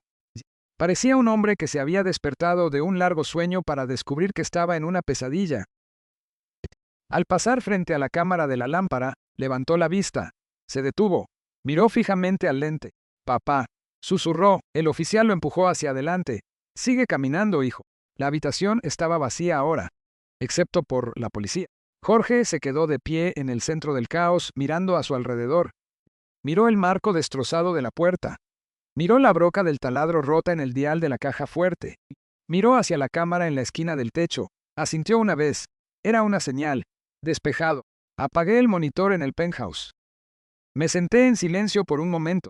Mis manos estaban firmes, pero sentía el corazón pesado. Estaba hecho. La trampa se había cerrado. Los lobos estaban enjaulados. Me puse de pie y caminé hacia el elevador privado. Revisé mi reflejo en el panel del espejo. Mi corbata estaba derecha. Mi traje estaba impecable. No parecía una víctima. Parecía un director general. Presioné el botón hacia el vestíbulo. El elevador descendió suavemente. Iba a bajar a encontrarme con ellos. Iba a bajar a darles el golpe final. Mariana creía que la estaban arrestando por allanamiento. Creía que podía librarse hablando. Creía que esto era solo un malentendido sobre una disputa familiar. No sabía de la empresa fantasma. No sabía del estatus federal de los archivos. No sabía que el hombre que salía del elevador para recibirla no era su suegro. Era la parte acusadora. El vestíbulo de Sterling Heights era un teatro de luces estroboscópicas azules y rojas. Las puertas giratorias estaban detenidas. Los radios de los policías parloteaban con ese ritmo estático de caos organizado. Los inquilinos de los pisos inferiores se habían reunido en batas de baño, murmurando y señalando. Estaban viendo el espectáculo de la pareja esposada siendo escoltada hacia la sala. Mariana seguía forcejeando. Gritaba sobre demandas, derechos y la incompetencia del departamento de policía. Se veía salvaje, el cabello enmarañado por el sudor y el polvo de mi piso. Su caro conjunto deportivo estaba rasgado en la rodilla. Se veía como exactamente lo que era, una criminal atrapada en el acto. Bernardo caminaba detrás de ella. Lloraba en silencio. Tenía la cabeza tan agachada que la barbilla le tocaba el pecho. Parecía un hombre marchando a la horca. Lo calculé a la perfección. En el otro extremo del vestíbulo había un panel de acero cepillado que la mayoría de los inquilinos asumía que era un acceso de mantenimiento. Era el elevador privado del penthouse. Zumbaba suavemente. La light encima se puso blanca. Las puertas se abrieron deslizándose con un susurro suave y costoso que cortó el ruido del vestíbulo. Salí. No llevaba el suéter manchado ni los pantalones holgados que había usado durante 3 años. Llevaba el traje carbón hechos a la medida en Londres. Mi camisa estaba almidonada y blanca. Mi corbata de seda era de un carmesí profundo. Me paré alto, con la columna recta, los hombros cuadrados. Sostenía un portafolio de piel en una mano y un vaso de whisky en la otra. Parecía el hombre que firmaba los cheques. Parecía el hombre dueño del concreto bajo sus pies. El silencio que ondeó por el vestíbulo comenzó cerca del elevador y se extendió hacia afuera como. Los inquilinos dejaron de murmurar.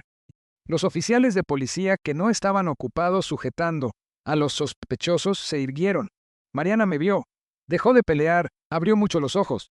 Parpadeó rápidamente, intentando reconciliar la imagen del viejo y confundido pensionado al que acosaba, con el titán que estaba parado al otro lado del piso de mármol.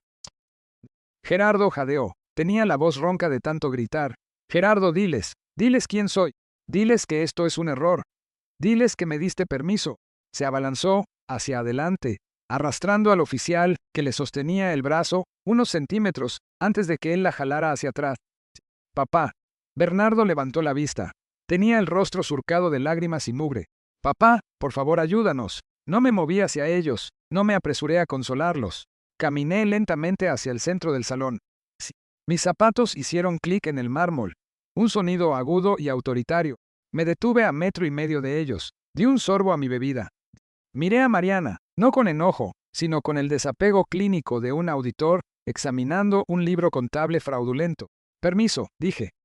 La palabra quedó suspendida en el aire.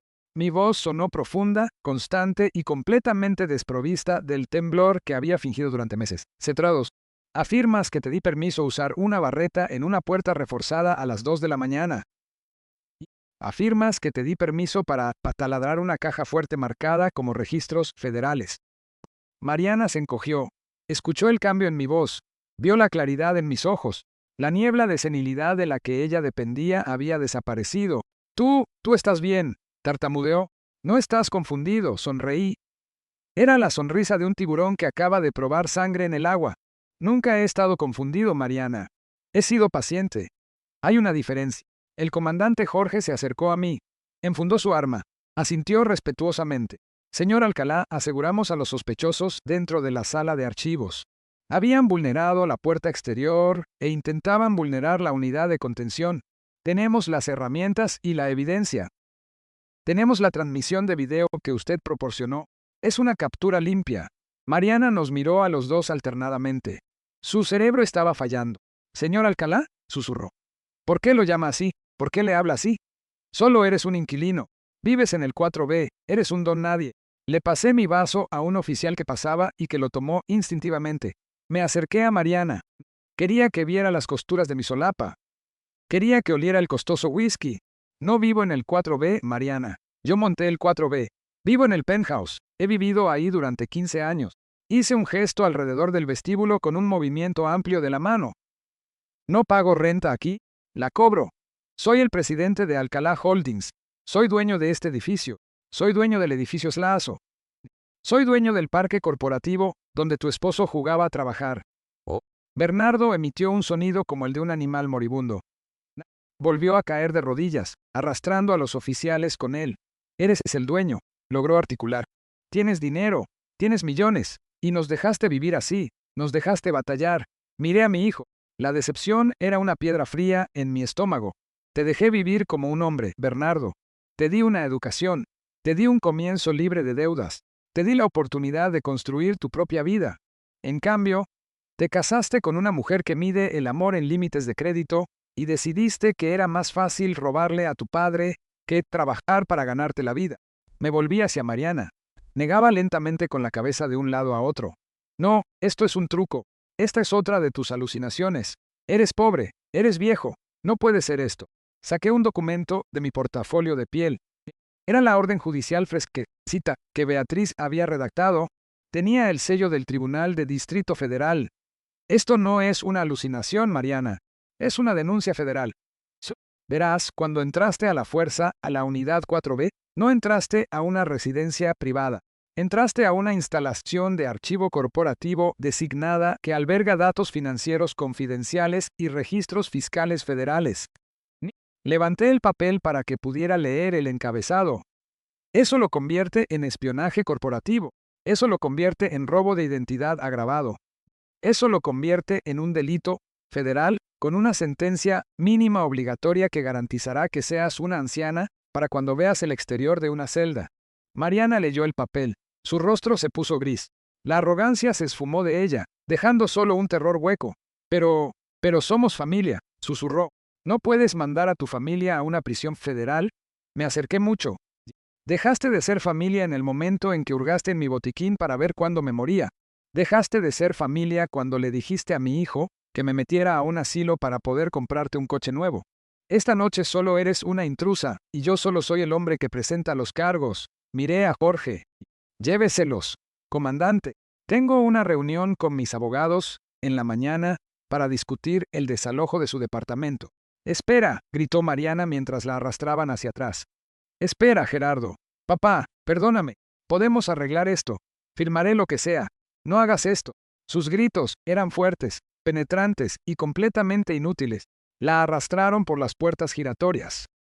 El aire frío de la noche entró de golpe. Las luces azules bañaron su rostro por última vez antes de que la empujaran a la parte trasera de la patrulla. Bernardo no gritó, solo me miró a través del cristal de las puertas del vestíbulo. Miró el traje, miró el elevador, miró al padre que había subestimado. Gesticuló una sola palabra con los labios. ¿Por qué? No le respondí. Él sabía por qué. Las patrullas se alejaron, las sirenas no sonaron, solo se desvanecieron en el tráfico de la ciudad. El vestíbulo volvió a quedar en silencio. Los inquilinos me miraban fijamente. Veían al anciano del 4B que solía cargar sus propias bolsas del súper, parado ahí como un rey. Me volví hacia el conserje nocturno, que había estado observando desde detrás del escritorio con la boca abierta. Enrique, dije. Sí, señor Alcalá, tartamudeó. Que envíen un equipo de limpieza a la unidad 4B de inmediato. Quiero que cambien la puerta y suba una botella del Malta de 18 años al penthouse. Estoy celebrando. Sí, señor. Enseguida, señor. Caminé de regreso al elevador privado. Presioné el botón. Las puertas se abrieron. Entré y me giré para ver el vestíbulo por última vez. Estaba solo. Era rico. Era poderoso. Y acababa de extirpar el cáncer de mi vida. Las puertas se cerraron. El elevador empezó a subir. Me aflojé la corbata. Estaba hecho. La trampa legal estaba bien cerrada. Ahora venía el papeleo. Ahora venía el desmantelamiento final de sus vidas. Pero por esta noche me iba a sentar en mi balcón, a ver las luces de la ciudad y a escuchar el hermoso sonido de absolutamente nada. Me senté en la fría silla de metal frente a ellos. La sala de interrogatorios olía a café rancio y a miedo. Era un olor que conocía bien de mis días, auditando a directores corruptos que se daban cuenta demasiado tarde de que habían maquillado los libros de contabilidad una vez de más. Mariana estaba sentada con las manos esposadas a la mesa. El overol naranja que le habían puesto desentonaba horriblemente con su rostro pálido y conmocionado. Bernardo estaba sentado a su lado, mirándose las manos. No había hablado desde que los trajeron. Beatriz estaba sentada junto a mí, abriendo su maletín con los movimientos lentos y deliberados de un verdugo afilando un hacha. «Puedes detener esto, Gerardo», susurró Mariana. Tenía la voz ronca. Había gritado hasta enronquecer en los separos. «Puedes decirles que fue un malentendido. Puedes decirles que nos invitaste. Si no lo haces, juro por Dios que le diré a todos que estás senil. Le diré a la prensa que nos tendiste una trampa». Me incliné hacia adelante. Puse las manos sobre la mesa. No le dirás nada a la prensa, Mariana, porque a nadie le importa lo que una criminal condenada tenga que decir sobre la víctima de su delito. Y no vas a ir a juicio por allanamiento. Eso sería demasiado fácil. Vas a una corte federal. Beatriz deslizó una foto por la mesa. Era una fotografía del interior de la caja fuerte tomada por el equipo forense. Mostraba la broca que ella había roto en la cerradura. Mostraba el acero mutilado y mostraba el contenido. La pila de libros de contabilidad, forrados en piel, estampados con el sello de Alcalá Holdings. ¿Sabes lo que estabas taladrando?, preguntó Beatriz. Su tono era conversacional, casi agradable. No estabas taladrando una alcancía. Intentabas vulnerar una unidad de almacenamiento que cumple con las normas federales, que contiene registros fiscales históricos de una empresa controladora multinacional. Mariana miró la foto, se veía confundida. Son solo papeles. Dijo, ¿dónde está el efectivo? Dijiste que había efectivo. Me reí. Fue un sonido seco. Nunca hubo efectivo, Mariana. Soy un contador forense. No guardo efectivo. Guardo registros. Esos libros que intentabas destruir contienen los rastros de auditoría de activos. ¿Qué vale? Al atacar esa caja fuerte cometiste espionaje corporativo. Intentaste destruir documentos fiscales federales. ¿Sabes cuál es la sentencia mínima obligatoria por eso? Beatriz respondió por ella. 10 años, sin libertad condicional, y como cruzaste fronteras estatales para comprar las herramientas de robo, agregaremos tráfico e instrumentos criminales a la lista. Te enfrentas a una década en una penitenciaría federal. Mariana, tendrás 40 años cuando salgas. El rostro de Mariana se desmoronó. La arrogancia, el enojo, la prepotencia, todo se evaporó, dejando atrás a una niña aterrorizada. Miró a Bernardo. Haz algo, Siseo. Es tu padre. Haz que se detenga. Bernardo levantó la mirada. Tenía los ojos huecos. Me miró. Papá, dijo suavemente. Por favor, es mi esposa. Tenemos una vida. Solo queríamos salir adelante. Estábamos desesperados. Tú tienes tanto. ¿Por qué no podías simplemente ayudarnos? Miré a mi hijo. Miré al hombre que se había quedado de brazos cruzados mientras su esposa robaba el reloj de mi esposa muerta. Miré al hombre que había aceptado meterme en un asilo para heredar una fortuna que no se había ganado. Te ayudé, Bernardo, dije. Pagué tu colegiatura, pagué tu boda. Pagué tu renta durante 3 años cuando dijiste que estabas batallando con tu nueva empresa. Te ayudé hasta que me rompí la espalda cargándote. Pero no querías ayuda. Querías limosnas. Y cuando dejé de darlas, decidiste tomarlas. Saqué un documento de mi portafolio. Era una sola hoja de papel. Este es mi testamento, Bernardo. O mejor dicho, era mi testamento. Lo puse sobre la mesa. Lo actualicé esta mañana. Antes de anoche, todo iba a ir a ti. El edificio, el portafolio, las cuentas, todo. Iba a dejarte un imperio. Bernardo miraba fijamente el papel, le temblaban las manos. Pero ahora, continué. Ahora no recibes nada. He establecido un fideicomiso ciego. Los activos se liquidarán y se donarán al fondo de pensiones para víctimas de abuso a la tercera edad. Estás desheredado, Bernardo, por completo. No tienes casa, no tienes dinero, y en unos 10 minutos vas a ser procesado por conspiración para cometer un delito grave. Bernardo empezó a llorar. Era un llanto silencioso y feo. Puso la cabeza en la mesa y se sacudió. No lloraba porque estuviera arrepentido. Lloraba porque se daba cuenta de la magnitud de su pérdida. Había cambiado un reino por la oportunidad de robar unas migajas. Mariana me miró con puro odio. Espero que te mueras solo, escupió. Me puse de pie. Me abotoné el saco. No moriré solo, Mariana. Moriré en paz, que es más de lo que tú tendrás en tu celda. Me volví hacia Beatriz. Terminamos aquí. Entrégale el expediente al fiscal de distrito. Dile que no nos interesa un acuerdo de culpabilidad, a menos que implique que ella... Y Bernardo, miré la nuca de mi hijo. Si alguna vez decides ser un hombre en lugar de un cómplice, ya sabes dónde encontrarme. Pero no vengas a tocar a mi puerta sin una disculpa y un trabajo. Salí de la sala de interrogatorio. La pesada puerta de acero se cerró de golpe a mis espaldas, encerrándolos en su nueva realidad. Y caminé por la zona de escritorios de la comisaría. El aire sabía dulce. Sabía a justicia. Había perdido a un hijo, pero había recuperado mi vida. Y mientras salía a la luz del sol, supe que por primera vez en años era verdaderamente libre. La negociación de la declaración de culpabilidad ocurrió 3 semanas después en una pequeña sala de conferencias del juzgado. Mariana estaba sentada con un defensor de oficio que parecía no haber dormido en una semana. Beatriz estaba sentada a mi lado, luciendo como si fuera la dueña del edificio. El fiscal de distrito puso un expediente sobre la mesa, expuso las opciones. Era una simple elección binaria. La puerta número 1 era un juicio donde presentaríamos evidencia en video de ella, taladrando una caja fuerte marcada como propiedad federal.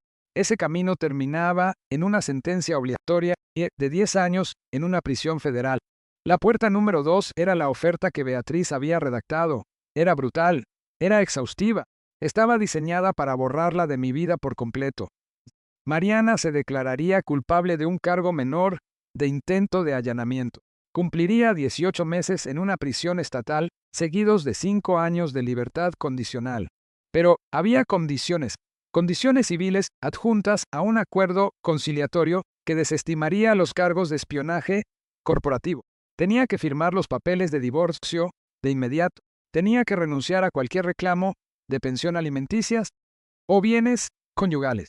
Tenía que renunciar a sus derechos parentales sobre los nietos hipotéticos con los que me había amenazado. Y lo más importante, tenía que aceptar una orden de restricción que cubría todo el estado de Illinois.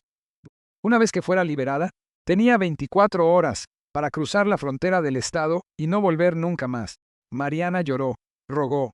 Miró a Bernardo, que estaba sentado en la esquina de la habitación, viéndose como un fantasma. No levantó la vista.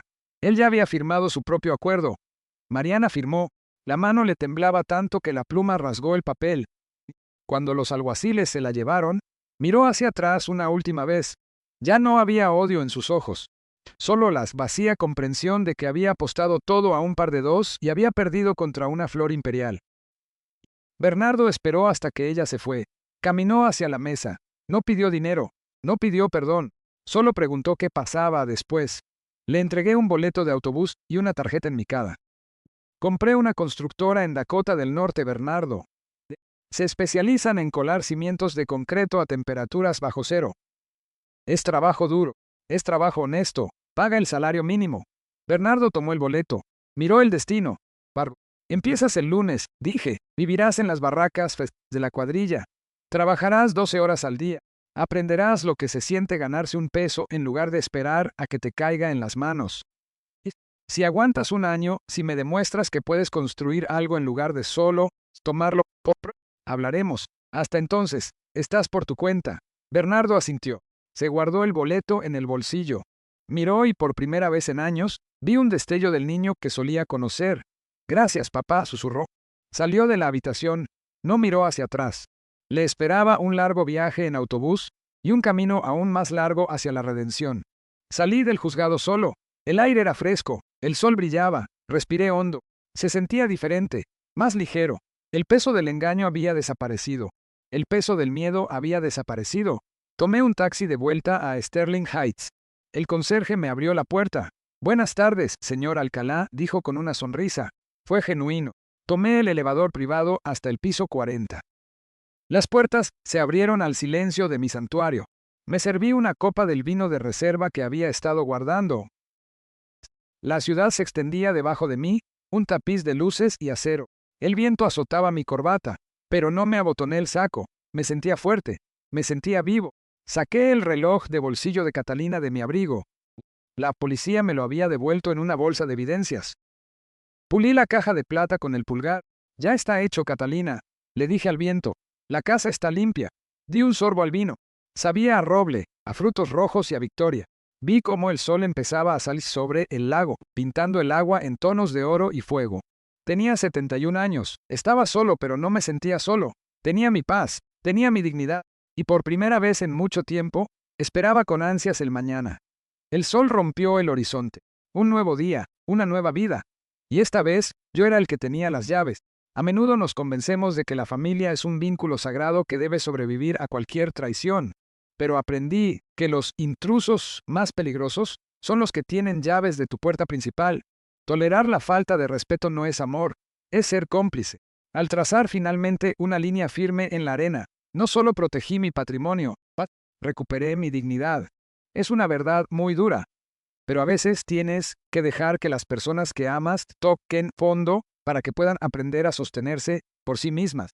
La paz es una compra solitaria, pero es la única inversión que realmente paga dividendos. Si crees que el respeto se debe ganar y no solo heredar, dale a ese botón de me gusta y suscríbete para más historias de justicia servida.